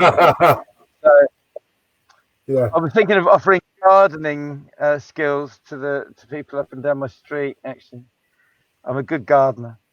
Have you thought about doing shows in the street? I've seen a lot of videos of people doing shows in their local. Do you know what? The next door neighbours were getting their roof done, and there were 6 roofers on the roof about 2 days ago.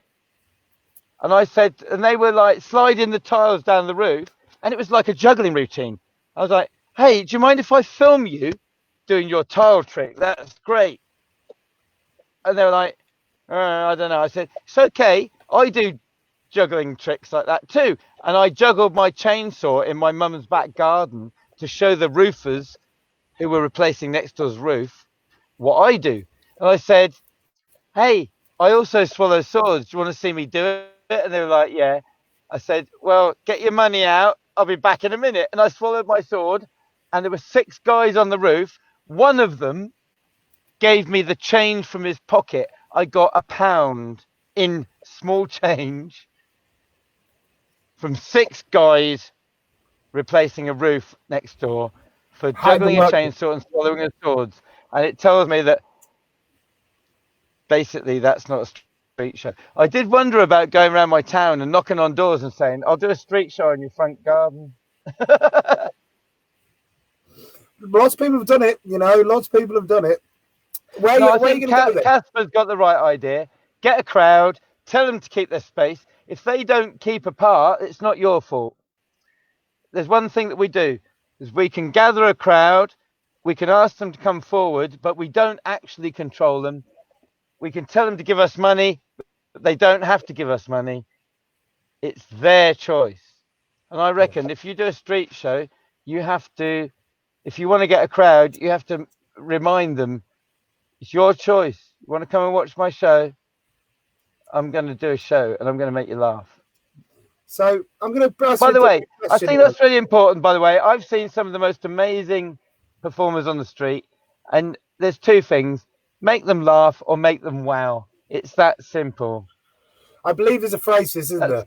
If you can't amaze them, then baffle them with bullshit. No, not bullshit. It has to be funny. It has to be good. Bullshit funny. Doesn't work on the street, actually. I'll correct you there, old chap. Thank you, sir. Thank you.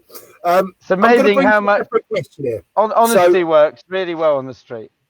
Oh, I so agree. You've got to be sincere in a way. Even if you're playing a character, there has to be a sense of sincerity to it. So I'm going to ask you this question now, Gareth, and it's very similar.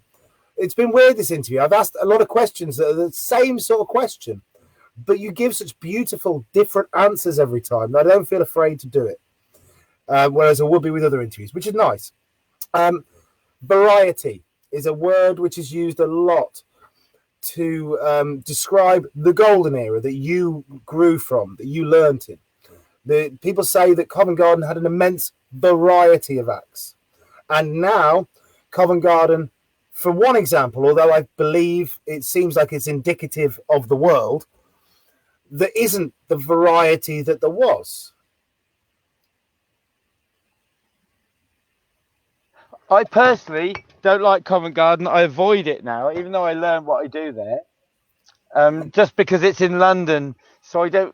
London costs money, and. But Gareth, the thing I'm getting at is, tell me if you believe I'm wrong. I think that Covent Garden is not an untrue representative of what's happening around the world in busking. I mentioned earlier this thing in the 90s where like MTV made like this like entertainment that's really in your face. And I just really think that, if you want to impress people and do a show and get some money for it on the street, it's got to be up with the times. And if people want to see, even I Swallow Swords and stuff like that, if they can see that through on their phone. And sometimes when I'm doing a show, I see people, I actually say to them, Google me. My name's the Mighty Gareth. And you can see me doing amazing stuff. And they can Google it. They can go home and watch me on their phone, you know. So what you're getting at, if I'm right, is you're saying rather than it being a change of street performance culture necessarily, by the street performance changing it in that way, What it is it's a change of environment, and the street performance world has adapted to the new world it lives in. Yeah, I just think that all street performing is you've got a crowd walking past. Because, like, I've been to places where it's really difficult to street perform. Like on a little town called Portree on the Isle of Skye. I did a show there, and I had to wait for the bus to come from the mainland onto the island, and there was 21 people on the bus, and 21 people watched my show, and I made £21 in my hat. Congratulations, 100%. Yeah, 1992 or something. But you just street performing. You just go out, you do your show on the street, and you get paid for how interesting it is. And if you're not interesting them, it doesn't matter whether you're swallowing swords or juggling chainsaws. If you're not interesting, you're not going to make a living. It's not going to be a very... have this thing that I have, that as a performer now, I don't necessarily just look for shows that are interesting to the audience, because I know a tall unicycle, if it's well done, will be interesting. I look for works like Your Living Spaces and people like that, stuff that I can intellectually enjoy as a performer. Yeah, but Living Space, I know quite well, and I actually think that, like, what's his aim when he does a show? He really enjoys it, and if he doesn't, he's really sad. You see, if it didn't go the way he's feeling he wants it to go, he's not happy, and then it might go really, really well for him and that. But I still feel that that's not the epitome of street performing. Because again, earlier I mentioned, like, where we do our shows makes a massive difference. When I go to a town, I try to look for the best spot in town where there's the most people walking past. I don't want to do it in a difficult place. I want to do it in the best place in town. And my aim is to leave with a profit. It's that simple. And I know that not every street performer cares about leaving with a profit. So that I think there's two types of street performer, and it's a balance between the two. Like, I know that I have been so funny. I had a massive crowd one time up in Winchester, and there was this little kid in the audience that was heckling me the whole show. He was only about like 8 or 10 years old, and he was really funny, and he was being really sharp and heckled every joke I did. And I just let him go, because that's a good trick, wasn't it? Let him go. And then he heckled me during my money line in front of a huge crowd. And I went, "Shut the fuck up, you little shit." And the crowd laughed their head off. But I guarantee it halved my hat. I should have shut them up and just let him have it one more time and carried on with the nice sweet street show. But I was just like, in my head, I'm like, "You little shit, you little posh, little tosh, little shit. You've been like heckling me all the way through your show. Yeah, great. I've been really nice. Now I'm asking for money. You can shut the F up." And I don't care how polite we can be. I slaughtered the kid, and it was funny. But it halved. I don't care. Look, I had a time. Do you know what it means to dack a kid? It's an Australian term. Yeah, when you pull a kid's trousers down, yeah, in front of 800 people on the Royal Mile one day, this kid was about 8 years old or something, comes out, starts throwing my juggling balls at me. I send him back to the audience, and his dad is like, "I was all right." His dad had no connection to the kids whatsoever. He had 2 kids, and then the kid comes out again, and he starts throwing my juggling balls at me again. And then I had to go at the dad. I said, "Can you just look after your kid? I'm trying to do a show here." This is back when there was no time restrictions. It didn't matter back then. But now it's even more serious. If a kid's screwing up your show, like, and he kept running out and throwing juggling balls at me like that. And then he came and picked up my chainsaw, and I just looked at this kid, and I went over to him, and I just pulled his trousers down and his underpants right down to his ankles in front of about 800 people. And it got a massive laugh because nobody expects the performer to do that.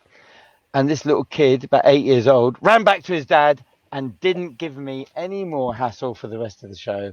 I'm sure he didn't. Funny as hell. And yeah, but the thing is, like, knowing when to do that thing so it actually worked in your favor is a very fine line. And now I would never dack a kid in front of 800 people. You know what I'm saying? No. But that's interesting you say that. Is that because of experience? Is that because you think the world's changed? Oh, the world's changed.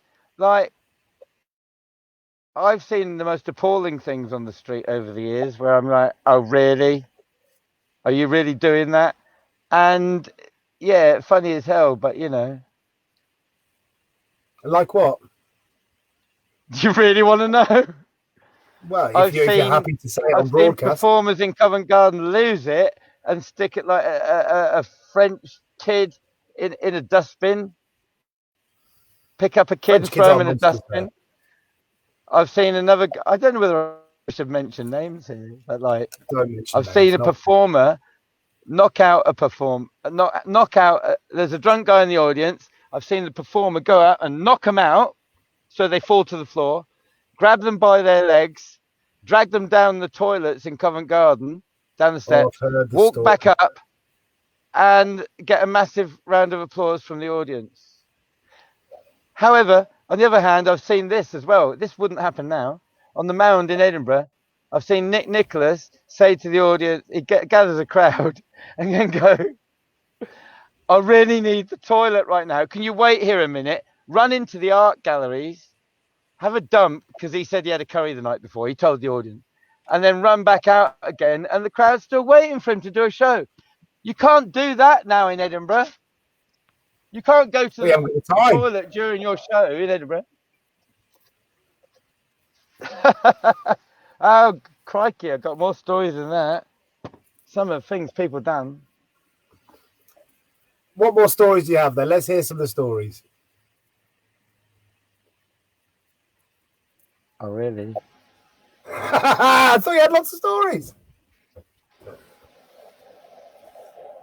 Let me help. So tell me some stories about the Mound. I've seen performers turn up in Covent Garden at the draw. Yeah.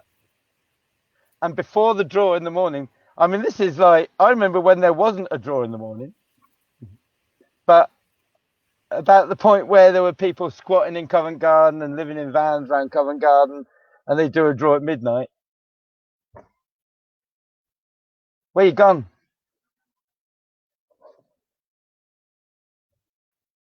Anyway, I've seen them gambling on the flip of a coin. It was my turn to disconnect. Hey, Matt, I've seen it at the draw in the morning. Street performers gambling on a flip of a coin for their hat of the day before they've even got a show. That's funny. What do you mean? So they're gambling for their hats, like flip a coin, I'll give you my hat. Yeah, you flip a coin, 50-50, you get their hat, and by the time the draw comes, they've all gambled. Money there then. So there's performers that have to do, they don't even know what show they got. They book a show, they do the show and give the hat to another performer. I'm not going to tell you their names, but you know them all, I guarantee. So what was the environment like back in the day in Covent? I mean, we talked about it a bit before, but this word's come up a few times. Was there bullying there? Did you see any bullying? Yeah, I saw really horrible bullying. Yeah. I saw how people treated Dave Wolf. Okay. And maybe he wouldn't have committed suicide if they were a bit more friendly with him. That's how seriously the bullying got down there. It's not the bullies' fault. I don't think bullies know any better, to be honest. I think they're just fucking bullies, to be honest. Forgive them. Was there a culture they know of that? Was there a culture that supported it? Sorry? Was there a culture that supported that? No, I actually think that with bullying, people tend to turn a blind eye for some reason. However, on the flip side, I saw Ozzy. You know Ozzy? He's a break dancer, yeah? When I first got to Covent Garden, like, this guy was the most muscly guy I've ever met in my life. Like, he used to swim kilometers when he was a teenager, and he did boxing as a teenager, and he did breakdancing. He's like, and he walks on his hands, and he was so strong and muscly. And yeah, I'd never met anybody like him, and he actually intimidated me a bit, but I became really good friends with him. I think he intimidated a lot of people by the sounds of it. He's still there. But he's still doing his yeah, I love Ozzy. Yeah. But like, he's like, yeah, he wasn't going to intimidate me. I was like, okay, I've never met anyone like him. I want to find out. And but it's a funny thing, like, in the late 80s, he used to wear a lot of gold chains around his necklace. That's right, gold chains around his neck, necklaces, and yeah, he even got attacked and jumped on the inside pitch, and he's got a big hole in his head from someone like hitting him over the head with a big sort of thing. And they pulled off all his chains. Yeah, it was pretty hardcore back in the day.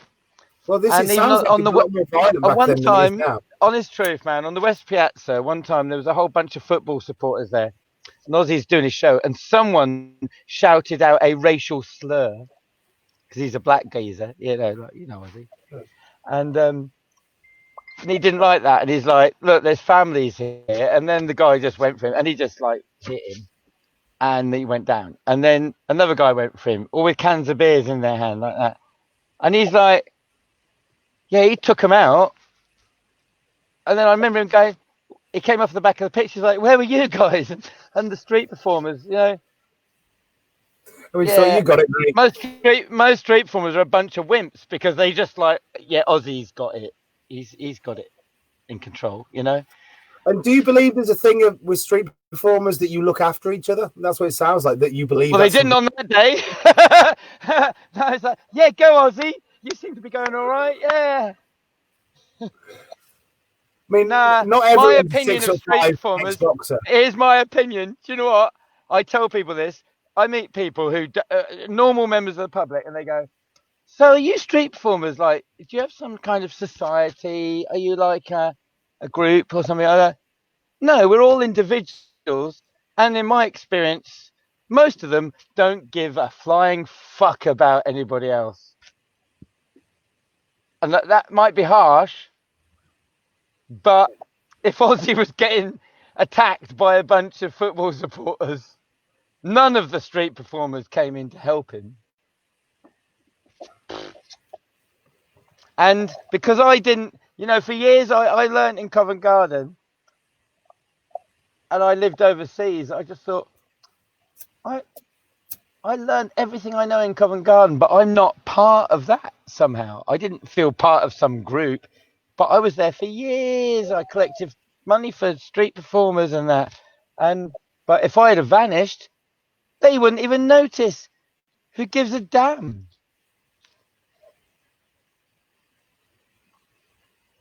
Yeah, it's kind of interesting. Do you know what? The only time I noticed, I thought, just a minute, I've actually been doing this long enough that there are young street performers who know my name, and they would turn up in Edinburgh and they'd say, "Oh, we've heard about you." A bit like, really? Who told you like I exist? Yeah, well, your name was mentioned to me before I met you. You were one of the, as we use the word, legends, the big characters on the pitch. People you talk about, these big shows that travel about. Oh, did you see this guy? Massive show. And you were one of those guys, and I think by the sounds of it, Nick Nicholas and people like that were those guys for you almost, the people you looked up to. The difference maybe is now because it's so big, we look up to people we don't even know, who've never met, I must say I learned a lot from Alakazam and Space Cowboy, watching them do big shows. And what did you learn? Shane said to me one time, Space Cowboy, he goes, "Wow, Gareth, you do a lot of tricks in your show." I was like, "All right, I better slim it down then." And then, so that's interesting. Yeah. And Alakazam, these are both friends of mine who have stayed in my homes. Yeah. I wouldn't be surprised if Shane's babysat for me before now. I know my ex-wife's babysat for him. Yeah, we're very close. And these are really good street performers. And I would say, if you want to learn a lot about street performing, watch people like that. Yeah, or Cheeky Pete. Pete, another power. He's a master. He very quickly became a master of the street. Absolutely. And by the sounds of it, I mean, I'm going to have Pete on. The only reason I haven't had Pete on yet is I'm trying to get this kind of chronology. I'm starting with you old buggers first, the highest risk people, and I'm moving forward to now. So we'll get Pete on. Fergus. It's Ferg. I just saw the chat on the right here. I didn't see that before. Yeah, Fergus is Hello, there. Matthew Keith. Hello, Haggis McLeod. Fergus. Aitken. Oh, you remember Gazzo and Pepe swapping their money bags at the end of the day. Yeah, Pepe didn't count it up. He used to give his to the ice cream man to count up. That's another story. And Gazzo, wow, what a great street performer. Yeah. Master. Why? Masters of street. Fergus, yeah. Like my ex-wife used to he did a joke when he visited London. He'd stick a cigarette up his nose. He'd go like that, and then pull it out. He'd go, "You probably think it's dirty. It's not." Well, put it back in the packet. I can't remember. It's just a funny joke. So why was Gazzo superb? You said Gazzo, superb street performer. Why? Creating an interest and getting a crowd in this nice shape, and then moving back from them. I'd say Gazzo's major skill was building a crowd and moving your table back as you build a crowd. And you can start with like 4 or 5 people watching your close-up magic. And then, because I started with a table. I made a table back when I first did shows. Because I noticed that if you put a table out and start doing some tricks on it, people come along. And I think I got that influence from Gazzo. Yeah, and was the quality of work before Nick started doing like cups and balls on the street, but soon after that he did cups and balls. But this like influence of having a table, definitely Gazzo. And you get a crowd, you build it into a circle and move back. You know, the thing is, like, it doesn't matter what you say. Fucking hell, Ian Kendall's just come online. Now Ian Kendall's an interesting one because he does like card magic, and I remember going down to this pub called the 3 Tons with him and Gazzo and sat at a table, and I didn't have the balls to ask Gazzo how you do tricks, but Ian had the balls to ask him. And Ian's a great magician, very technical magician, and I remember him asking Gazzo how to do second deals with a deck of cards, and I was like, oh my god, he's asking what I want to know. And I sat there and I bought another pint of 80 shillings and watched what Ian Kendall was asking Gazzo to do, and I learned something that day. Incidentally, so, I've never learned a second deal with a deck of cards, but hey, I'm pretty good with cards. Gareth, we got 10 minutes left, and after this, the app is turning off. We literally can't go longer than 4 hours. Oh, good. So you got 10 minutes. What do you want to say? Well, it's quite interesting actually thinking about influences. Like, I think the important thing is, as a street performer, like if you want to know what my influences were, is I learned from Keno. If you're going to say you're going to juggle 5 balls, it doesn't matter how many times you attempt it, but you must land that trick. I've seen Keno try flicking a hat up his head, so it lands on his head, and it goes to the right. And it goes to the right, it goes to the left, it goes to the... And then finally, when it gets on his head, the whole crowd goes nuts. So there's one thing. If you're going to do a trick, you must be confident you're going to land it, and it doesn't matter how many times it takes. Just have something funny to say and entertain them until you can land that trick. Yeah, that's quite a cool one. And personally, I would never juggle on the street show until I could juggle 5 balls and chuck one of them under my leg at the same time as juggling 5 balls. At least get some skill. Because there was a few, in the early years, there was a few street performers who would juggle a few things, maybe catch a ping pong ball on their nose. It's very funny. Ha, ha, ha, ha, ha, ha, to gather a crowd. Or they catch a Diablo on a string. Everybody go and clap. Why are they making them clap for catching a Diablo? Because they want to attract more people and they want to make more noise. They want to get clapping going. They do tricks. You don't need to do tricks to gather a crowd. So that's the other one. If you want to be a good street performer, learn how to gather a crowd by doing absolutely nothing other than talking and creating an interest. And if that means standing there with a 9-foot unicycle, stand there, build the unicycle, talk about your unicycle, get someone to hold the unicycle. This will gather a crowd. And that is absolutely brilliant. What you do on the unicycle is another story, you know, like, doesn't matter. Once you've got a crowd, you've got their interest. And you don't need to do a great deal. You just have to show them something fun or interesting. Yeah. Don't waste any time on the street. You ain't got time for that.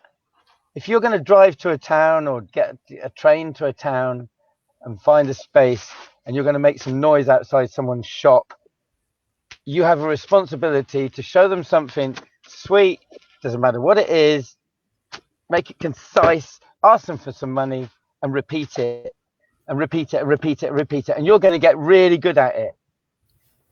Even if you emulate your masters or rip off your masters and you do loads of jokes, yeah. Any jokes that I've ever ripped off, I will confidently do in front of those people. And I absolutely know that I do every joke justice. And I can look those people in the eyes and say, thank you for that joke. Because that's another thing. People are too, I think they're a bit, I don't know, like possessive over their creations. Don't be.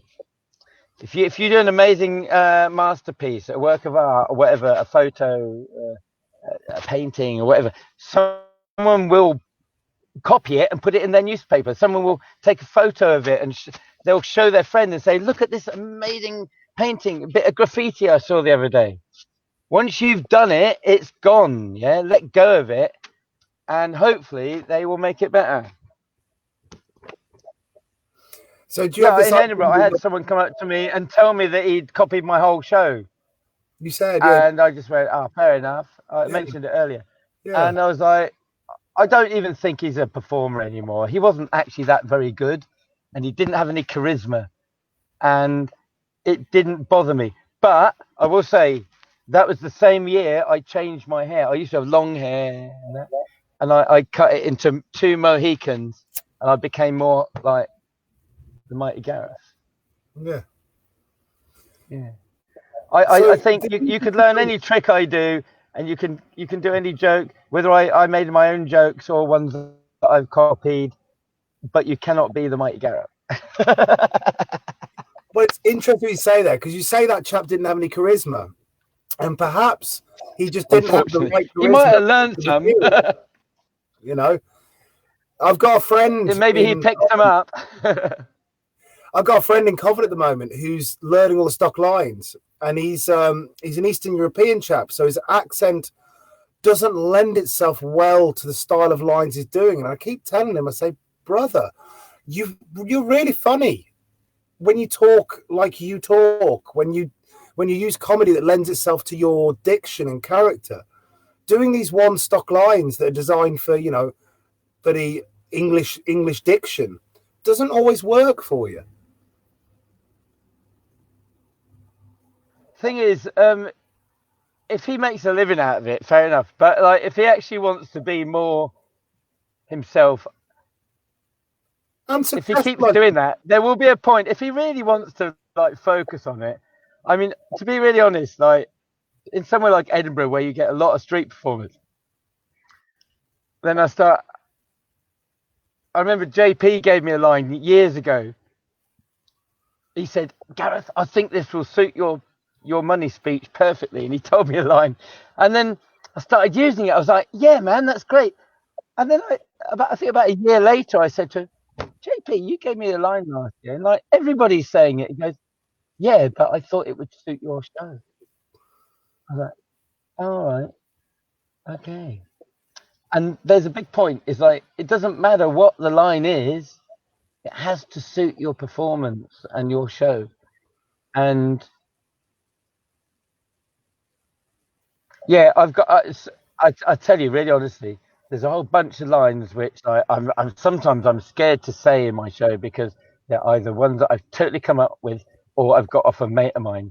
And I'm like, in Edinburgh, I don't want other street performers to hear the line because but then at the same time, I do want, I want them to hear me landing that line perfectly. I want them to hear me like.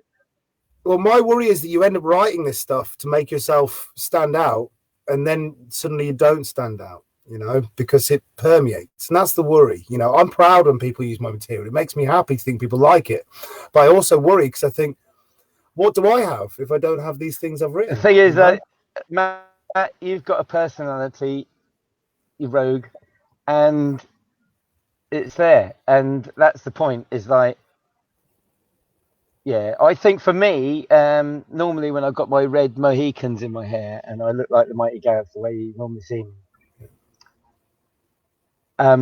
yeah, that's about 90% of my personality is my hair. That's not true. It's just a flourish. But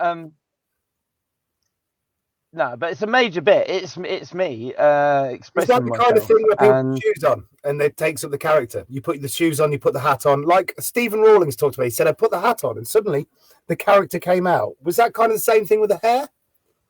Well, if Stephen Rawlings watches this, my hair is way cooler than that silly hat that he wears. Well, I will say this. But, we have 3 minutes left. We've only got a minute now. We've got 3 minutes, and then we're automatically going to get cut off. So you've got to pack the words in now, brother.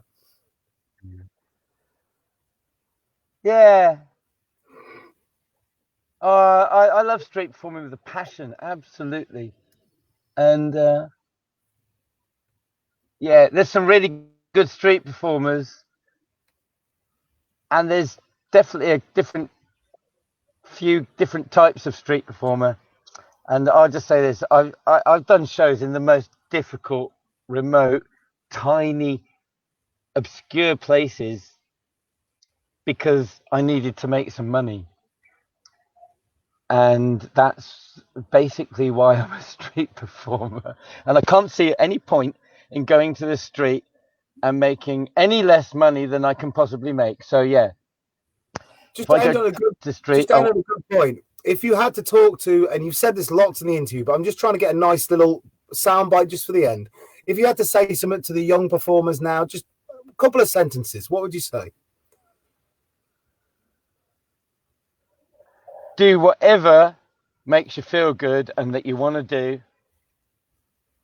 And whether you want to do something original or whether you want to copy other people, that absolutely doesn't matter, but just do it with a passion, and you will, if you need to survive off it, you will do good, and out of that will come this amazing thing.